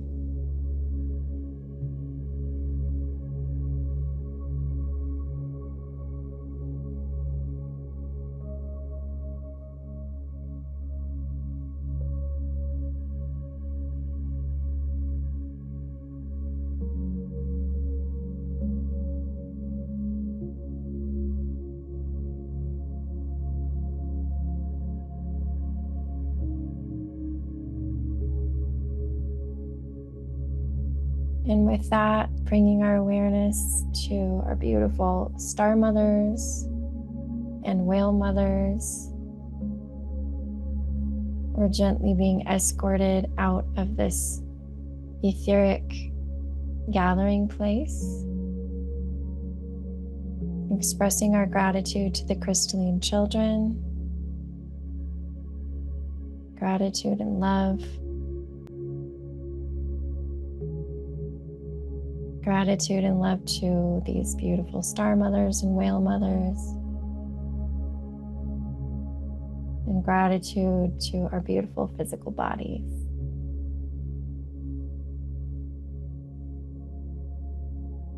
Coming out at your own pace. It feels appropriate to be anchoring in and grounding in. I finished that at 4:44 my time. So I feel like that number code wanted to come through. It just switched right when we got out. So very much an anchoring number, bringing that etheric essence down into the earth plane. I love playing with the numbers. They're very supportive of what we're doing. Beautiful frequencies. So that being said, as you're coming back, I'm sure it would be wonderful to have anybody who feels like they would like to share for just a moment in the chat. Anything that came through, any messages that came through, and I'll read a few of those just like Tara did when you shared earlier. I love that some of you are mentioning 444 is my number. I didn't even try. I just looked up when I was ready to be done and it said 444. So Rachel says, we are safe. Beautiful. Lots of people have 444. I'll share some of the key codes that I got, some of the keys. Master the calm, repeated synchronicity. And another key that I got, I couldn't get the second word, but the first word was mediated. And the second word started with an M. I think it's mellow, something about being mellow.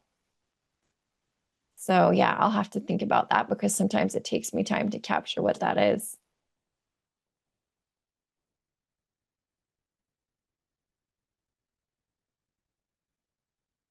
I'll give you guys just a moment to share anything that's popping in for you. And then we'll pass it back to Tara.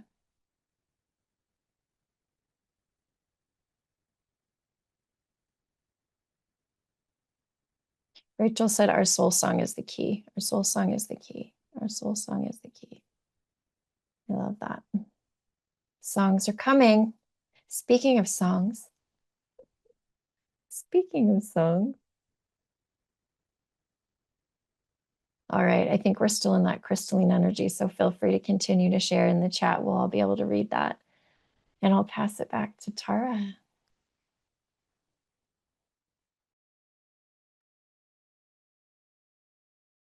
Thank you, JJ. That was so beautiful. And it's always nice. I think when we did come together, we're always like, Tara, you're going to bring the masculine side, and JJ, you're going to bring the feminine side. So it was just a beautiful kind of like weaving. So thank you very much, bringing that through.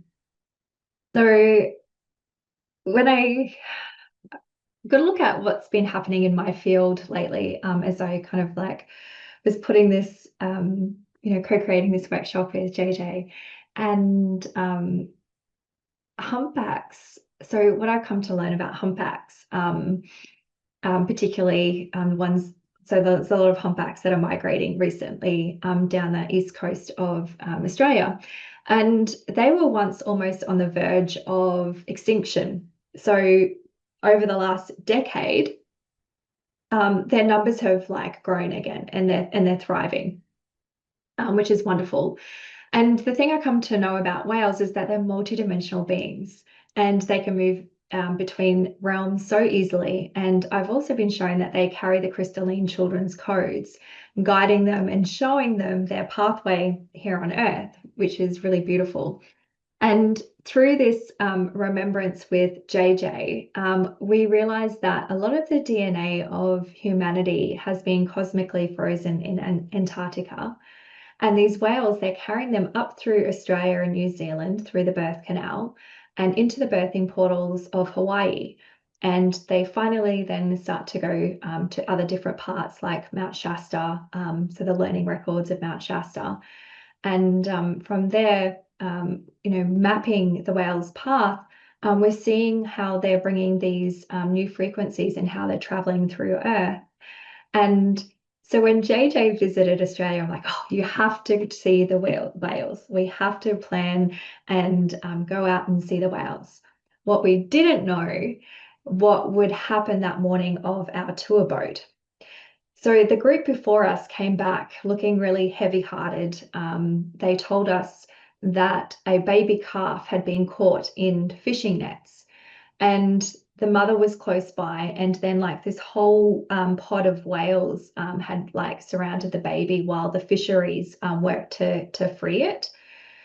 And what I started to then think metaphorically, as the way my heart does, was that this baby whale being caught in the nets represented the new frequencies, these crystalline, innocent, pure consciousness becoming entangled in these old systems of fear and control and separation.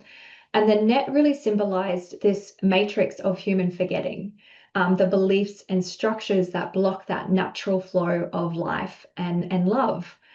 And so what happened was, like, the whales from other pods started to come in, and they circled, they sang, and they stayed. And they didn't abandon the calf. They just had a field of love and coherence around it until it was free. And this is what we're being asked to do now as adults, as parents, that these crystalline children and the crystalline frequency within all of us sometimes gets caught up in the inherited nets of the trauma, of the anxiety, of the overstimulation. And it's not that what I kind of get shown is that it's leftover energy from generations who forgot this remembrance, this song, this the music within our coding and our DNA. So, like those whales, we can start to come together and hold that frequency of safety. We can start to sing through the water, through the emotion, through the sound, through presence, until the child in the ocean or within us is free again. And so every time we start to soothe our inner child, every time we repair, every time we return to the heart, we're almost like that pod, like singing together. And we are helping that next generation rise into that freedom with grace. And so what I feel with the whales at the moment is they're reminding us that healing just doesn't happen through struggle alone. It happens through resonance. Yeah. So as I was kind of preparing for this gathering, something really beautiful happened. I came across an old high school friend online. We hadn't connected, or we connected maybe a couple of years ago, but then she came back in and she actually shared that her daughter's artwork had been selected for the Creative Generations. It was like a visual arts award or something. And when I saw the piece, which is here, it stopped me in my tracks. So this girl, she's 17. She's painted a whale. It's with acrylics, and it's called Odyssey. And it's such a breathtaking depiction of a humpback whale. And in her statement, I just want to read this out. So Odyssey is a reflection on journey and transformation through the lens of a humpback whale's annual migration, a powerful metaphor for growth and change. Each year, a current pulling me forward, each challenge a wave to be met. And this work marks the end of one chapter because she was finishing high school, but more importantly, the beginning of another. And so through the layered textures of ocean-inspired acrylics, I sought to capture the emotional landscapes and growth and the movement of becoming. Ultimately, Odyssey is a tribute to all beings who move through life, each on their own unique path of becoming, learning, and letting go. And when I read her words, I felt all these tears well up. And it's such a clear reflection of what I see in this new generation. Like these crystalline children who are remembering through creativity, through art, through emotion and movement. And they're expressing the consciousness of whales. And, you know, as all of this was unfolding, something also magical happened, another synchronicity, because soon after I shared the story of the whales and the children and this deeper connection online, a dear friend reached out, Bernadette Summers, who's with us here today. Bernadette is an Australian singer and songwriter. She's a medium and author, and just one of those rare humans who radiates such wisdom and warmth. And she told me that her newest album is actually encoded with the frequencies of the whales. And when she said that, I got chills. Like the synchronicity, right? It's unmistakable. And so I'd really love to invite Bernadette to share the story of how these songs came through her, because it's truly extraordinary as she kind of explained it to me. And after she speaks, we'll listen to one of her songs together. And yeah, well, as we do, we'll just close our eyes or take a few breaths and just allow that music to carry you on a journey with the whales, to feel their wisdom, to feel their love, their presence, and the remembrance that lives within you as well. So Bernadette, I would love, love, love for you just to share a little bit more about your album Blue, and we will be playing I Do. So I Do came through quite strongly, and yeah, everyone just open your hearts to Bernadette as she shares more, please. Oh, thank you so much. I'm just having so many personal realizations with everything that's happening in this beautiful workshop. I'm going to have to go and sit and process so much. First of all, that image of the whale there, it made me cry. And I don't know whether you can see, but in the cover of the artwork of a friend of mine, this picture for the album of Blue really reminds me of the eye of the blue whale. I don't know whether you can see that, but yeah, I feel like when you look into the eye of a whale, you see the whole world reflected back to you. So yeah, whales have been coming up for me personally for many, many years. And as you were talking before, Tara, how all the pieces come together and kind of make sense and weave together, that's what happened to me with Blue. But I hadn't really made the connection of the whales and the crystalline children until I saw your post on social media. But I just wanted to show you or explain. So I wrote a book called Beat, How to Hear the Music of Your Heart. And that was really about coming back to your heart's resonance and the feeling of the mother and being back in the womb, connected to her blood, connected to her, you know, where from that energy from her, we are made into physical form. And because I've always loved to sing and had to find my voice, I channeled this book and merged it with my own songs that I never really understood how they came through, because I would just sit at the piano and press record on my phone and a song would come through, and that was my way of processing my emotions, finding my voice, putting it in song, and all about frequencies. But my first way of introducing the whale into, or, you know, to put it out there, was in the chapter called Sing in the book Beat. And if, you know, there's synchronicities when we're talking about children and the whales. This just occurred to me before. So this is my aha moment. I don't know if any of you grew up with Sesame Street, but Sing, you know, the song called Sing is a children's song that was written for Sesame Street. And it's a simple message encouraging us all to sing, that it brings us back to our heart, which is exactly the message of the book Beat. And so in this chapter in the book, I write about the blue whale and how its song, its ancient song, will travel the furthest of anyone's song, 10,000 miles through an ocean. So from me starting to visualize and work with the whale, I meditate every morning and I channel and I write, and that's how I wrote my books. But I was having this visualization during meditation one day, and I waded out into the water, and the most majestic big blue whale came to greet me. And I looked the whale in the eye, just like the image, or the two images here, and he said, "Welcome home." And I felt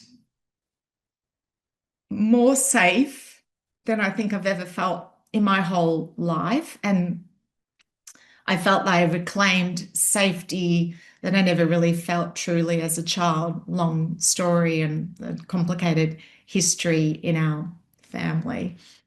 So I hopped on the back of the whale and we just traveled through water, realms, dimensions, and I call the whale Bluey. And he took me into really deep waters and said, don't worry. And it was the most majestic, magical, safe feeling. And the feeling has stayed with me ever since. And I remember when I was a child, because of this feeling of unsafety, that when I was in the water, I was always scared in deep water because I could see visually from the top, but I couldn't really sense what was under the water, what was underneath me. And I realize now, as someone who senses and has learned to trust not what I see and what I hear, but what I sense, that I had to find that safety in the water, in the blue. And so this figure of Bluey, or the blue whale, gives me back the safety I never probably felt as a child. And JJ, when you were doing your beautiful, I don't even know what to call it, your beautiful session before, when you were talking about the neurological brain of the whale, I felt like that was just for me. It was this neurological rewiring of all of our brains and nervous systems to feel safe. And the whale represents that for me now. And so all of that is just a big container of consciousness that I wanted to try and put into the album Blue and all the songs. On my phone, I would have over 100 songs that have just come to me at different times in my life where I've sat at the piano and tried to process an emotion, tried to work through and let it move through, just like water moves through us. I didn't realize what I was doing. I didn't realize that I was channeling. And songs would come through, and I don't know how to play the piano. So songs would come through in perfect physical form, rhyming, lyrics, chords. And if I had to replay them again now, I wouldn't know how to do that. I'd have to learn how to play them again.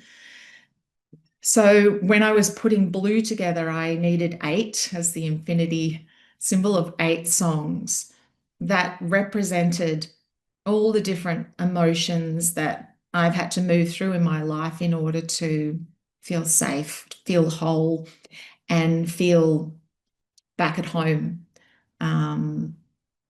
Just as when I look Bluey in the eye, he says, welcome home. I live in you, you live in me. So it's all to do with water, the whale, the Divine Mother, coming back to your heart, letting water move through you, let emotions move through you.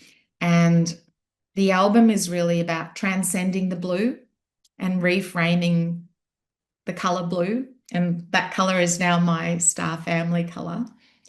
Thanks, Tara, for helping me with that.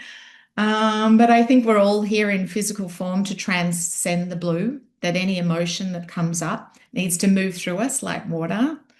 And so all the songs are my secret dedication to Bluey, who makes me feel safe, my secret dedication to songs and remembrance of singing and reclaiming your voice and being heard and seen. And there's the dedication of all of us journeying our way back home to wholeness and to fullness. And that's it in a nutshell.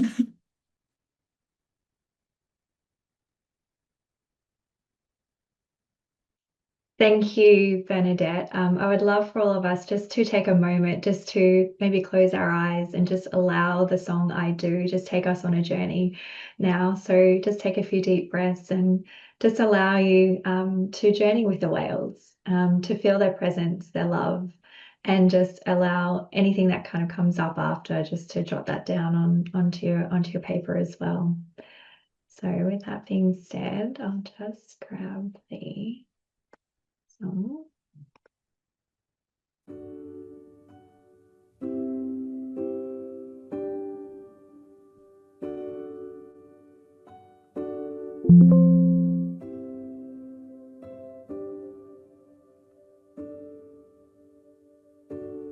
In the quiet night, I find you. In the quiet night, I find you. I hear you calling me, telling me it's okay. I hear you calling me, and you tell me it's okay. You tell me it's alright, and you tell me not to worry. You've got it figured out, and you tell me not to rush, to be in the middle, and you tell me not to be afraid. And so I hold on to you. So I hold on to you. I don't know why, but I feel safe when I think of you. I don't know why, but I feel calm, and I like to talk to you. So I hold on to what I know is deep within my heart. I feel you there. I feel you there. I'm not gonna know which way is the right way to go. I'm trusting you will show me if I just let go. I don't have all the answers, but I feel I'm not meant to. I just have to trust you. I do.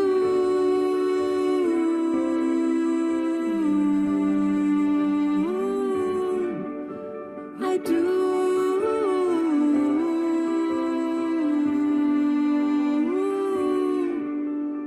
I just have to trust you.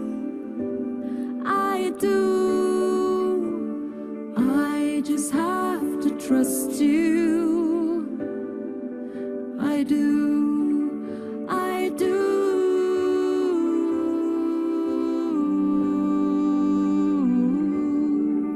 I do.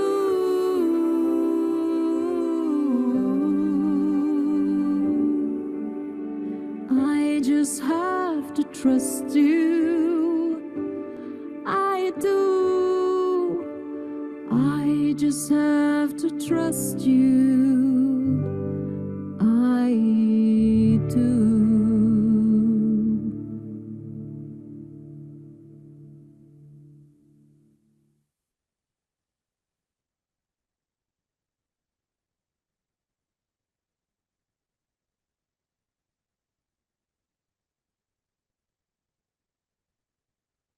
I just invite you just to place anything in the chat that may have moved through you, come through you. Could be an image, a feeling, a remembrance.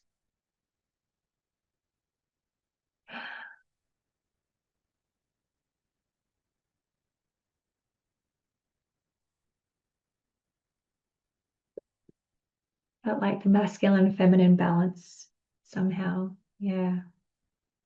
I was almost getting like these, felt like I was actually on the back of Bluey, your whale. Hope that's okay.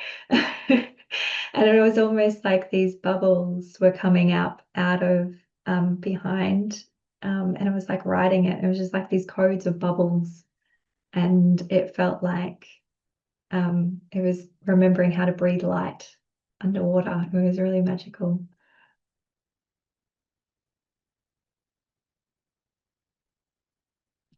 Was the backup singer male, Bernadette? Yes, that's so.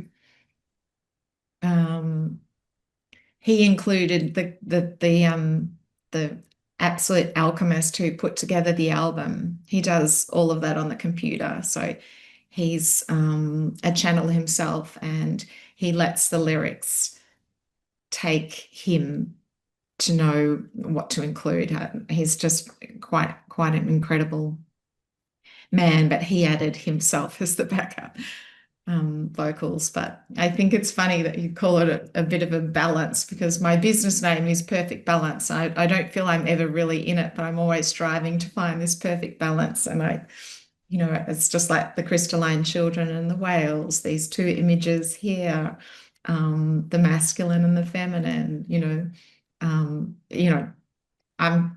it's making so much sense to me. So it's sort of now it's like another aha moment. We needed to have the masculine backup vocals. So Mm.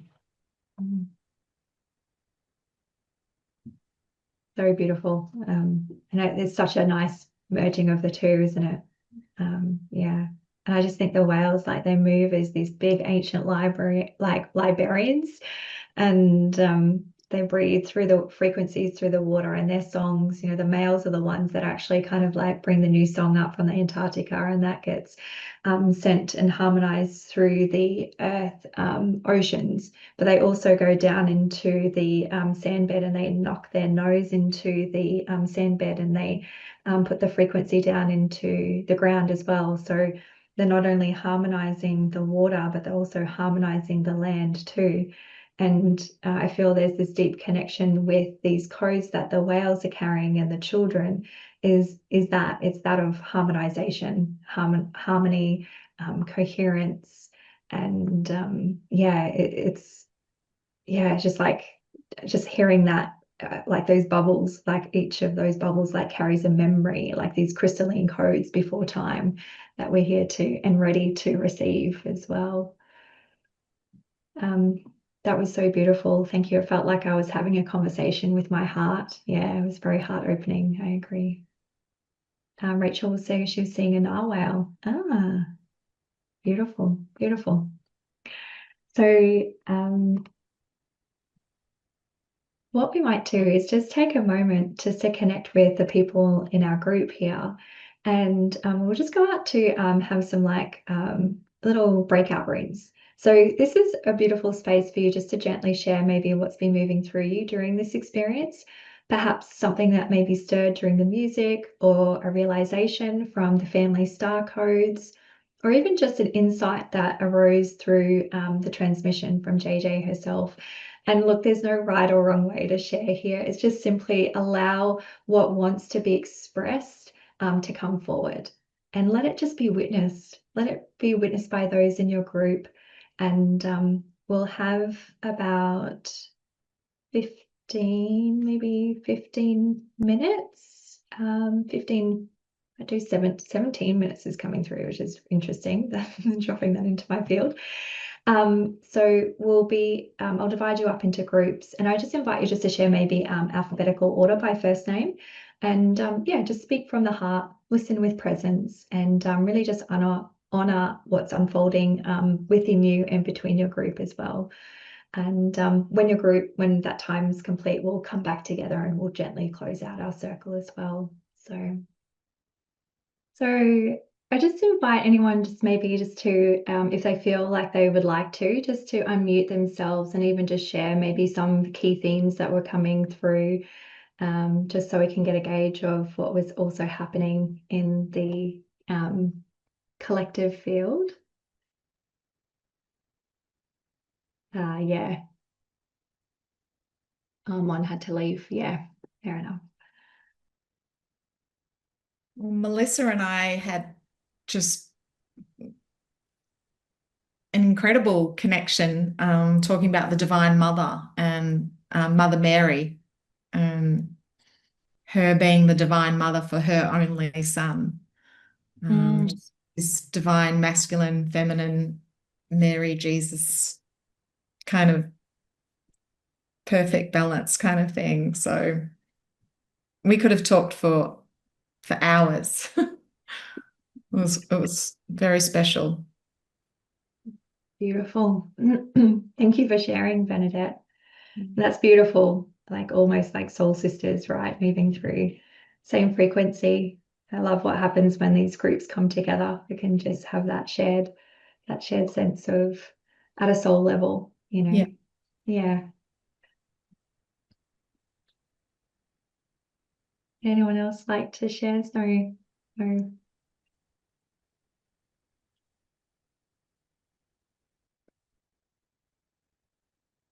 I can share, Tara. Mm. I really appreciated being in a room with Simone and Dana, and what came up was what to do when even the concept of talking about family values was never done as you were growing up. Like your parents didn't talk about that.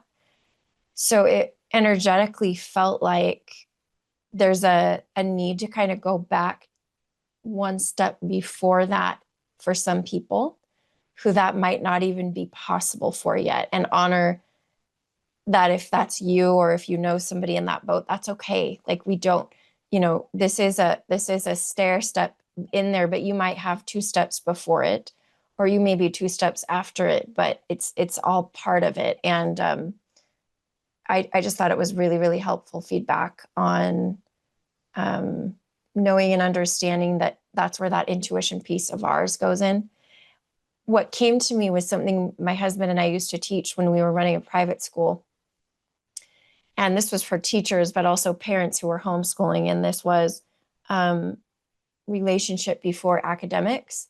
So if you don't have a relationship with the kiddo, you cannot get them to do their work. Like they're not going to do their work. You don't have that relationship. So it was basically for me, ground zero, or going back all the way to the foundational piece, is if at this very moment in time, you have a kiddo that you don't feel like you've been speaking deep topics about with, maybe it's only transactional, maybe it's like get your shoes on, go brush your teeth, get in bed, whatever it is, that you may have to go back for a couple months and reconnect with them about deeper topics before you can just pull on them.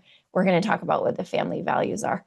Because, I mean, and I'm sure, like, I don't know what age ranges are here, but like, with teenagers, if you haven't been talking to them for a while about that stuff, it's going to feel weird to talk about it. So you kind of want to prime them with different topics. That's it. I'm complete. Yeah. Yeah, it's interesting because, I think families forget that they're energetic systems, not just roles. Like most families do operate like through that identity of the mother, the father, the provider, rather than energy. And, when we relate through role instead of essence, love becomes conditional, doesn't it? And we stop seeing one another's like soul contracts or gifts or frequencies, and we start like managing the personalities. And what happens is it's almost like the system fragments because it forgets that it's a living field, not like a hierarchy as well. And I also think that what's also dropping it is the sovereignty piece as well. With that healthy connection requires that sovereign energy to kind of wrap around each individual as well, because without some of those clear boundaries, like that enmeshment kind of takes over, and the family starts to become this like web of like almost like codependency, disguised as we're kind of close, but yeah, it's just true unity only exists when every member of the family stands in their own light, in their own sovereignty as well. And yeah, that's interesting. Also, like what's also dropping in is like evolution, like, or isn't equally timed as well through the family dynamic. So not every soul in the family kind of like wakes up at once. Like some are the initiators, some are like the anchors. And when one person kind of evolves faster, the system can start to kind of resist or reject that, not because it's bad or anything, but it's because their nervous system feels unsafe in that change. And so by using the family code system, it really can help families learn to love through that gap as well. So yeah, that's great feedback as well, like starting. Yeah. Some kids who aren't, we're 10, 10, JJ, definitely some kids who aren't into the spiritual stuff as much. Yeah. And I think that's where that practicality part of it is, just not seeing it as spiritual, but as their essence, or as their gift that they're bringing, or the treasure that they're carrying within themselves, and allowing that too, because it's never about fixing the family. It's about just remembering the divine coherence that already exists beneath some of the noise as well too. Yeah. So as we kind of like close out today, I just want to leave you with like a few simple kind of like reminders. The first one is just to trust the soul wisdom in your children. Like, they know more than they can say. And when we slow down and we really listen, they start to show us the way forward. And it's a beautiful unfolding that happens. Regulate first and then lead with love. So, understanding your nervous system really sets the tone of the home. And when you can come back to calm, like your children can too as well, particularly when if they use you as a co-regulation tool as well. And, to continue using your family star as your compass. And, as most of the teachings that I do, even with the Akashic records, like I always, gift these things to people, knowing that this is something that has worked in with the dynamic of my family, but this and other families that I've been working with over time, but this will evolve too. So please know that, the framework, the family star, and using this as a compass is something that you can use as a foundation and build upon as well. So there might be other layers that need to kind of come in for your family too.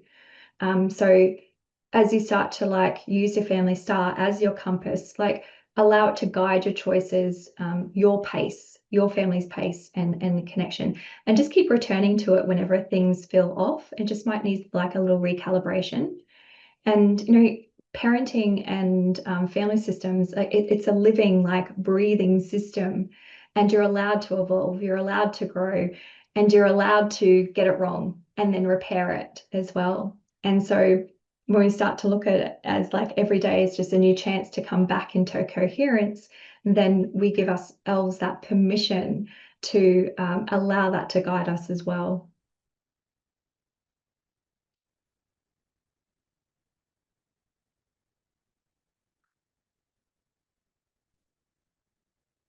So before we finish today, I want to take a moment just to offer my heartfelt gratitude to JJ for the wisdom, for the grounding, for the frequency that you've brought into this space. Thank you for the depth of remembrance that you anchor. And it's been an honor to move within your orbit, virtually and physically as well, and to co-create, to remember and to weave light together in this sacred way. So thank you, JJ. And to Bernadette, thank you for sharing your incredible story and just allowing us to feel the resonance of the whales through your music. Thank you for bringing sound, and sound to soul is coming through. So as we come to the close of this gathering, I would really love you just to maybe just take a deep breath in together. As you exhale, just feel the space soften, as if the circle itself is like almost like wrapping its arms around you. Just want to honor all who've shared in the field today. Every word spoken, every word typed into the chat, every smile, every tear, and every silent transmission that moved through the heart today. And to bringing thanks to each and every one of you for bringing your light, your presence, and your love into this shared constellation as well. And I just really hope that the insights that you receive today start to ripple gently into your homes, into your families, and your communities as well. And may your family star continue to guide you, to remind you that coherence begins within, and then it just radiates out towards the world as well. So as we formally kind of close this circle, just know that this energy remains woven through every breath, every home, every heart here. And just take one last deep breath together and just offer a silent blessing to yourself, to your family, and to the greater grid of love that unites us all. The circle is closed, but they're saying the connection still remains. So thank you, everyone. Thank you for being here. And I'll be sending out a replay of today's sessions along with some reflection prompts and resources to help you integrate what's come through. And you can always revisit the activations and the teachings and the mapping process whenever you need to realign with your family star as well. So I'd love you all just to come off mute and just say goodbye. And just want to thank you all. Right on 11. Bye. Thank you, everyone. Hinata. Yeah, Bye. thank you, Thanks, everyone. Shanna. Thank you. Thank you so much. Thank you so much. That was amazing. So amazing. It's so beautiful to see it all come together. So, Thank you. bye. Bye, everyone.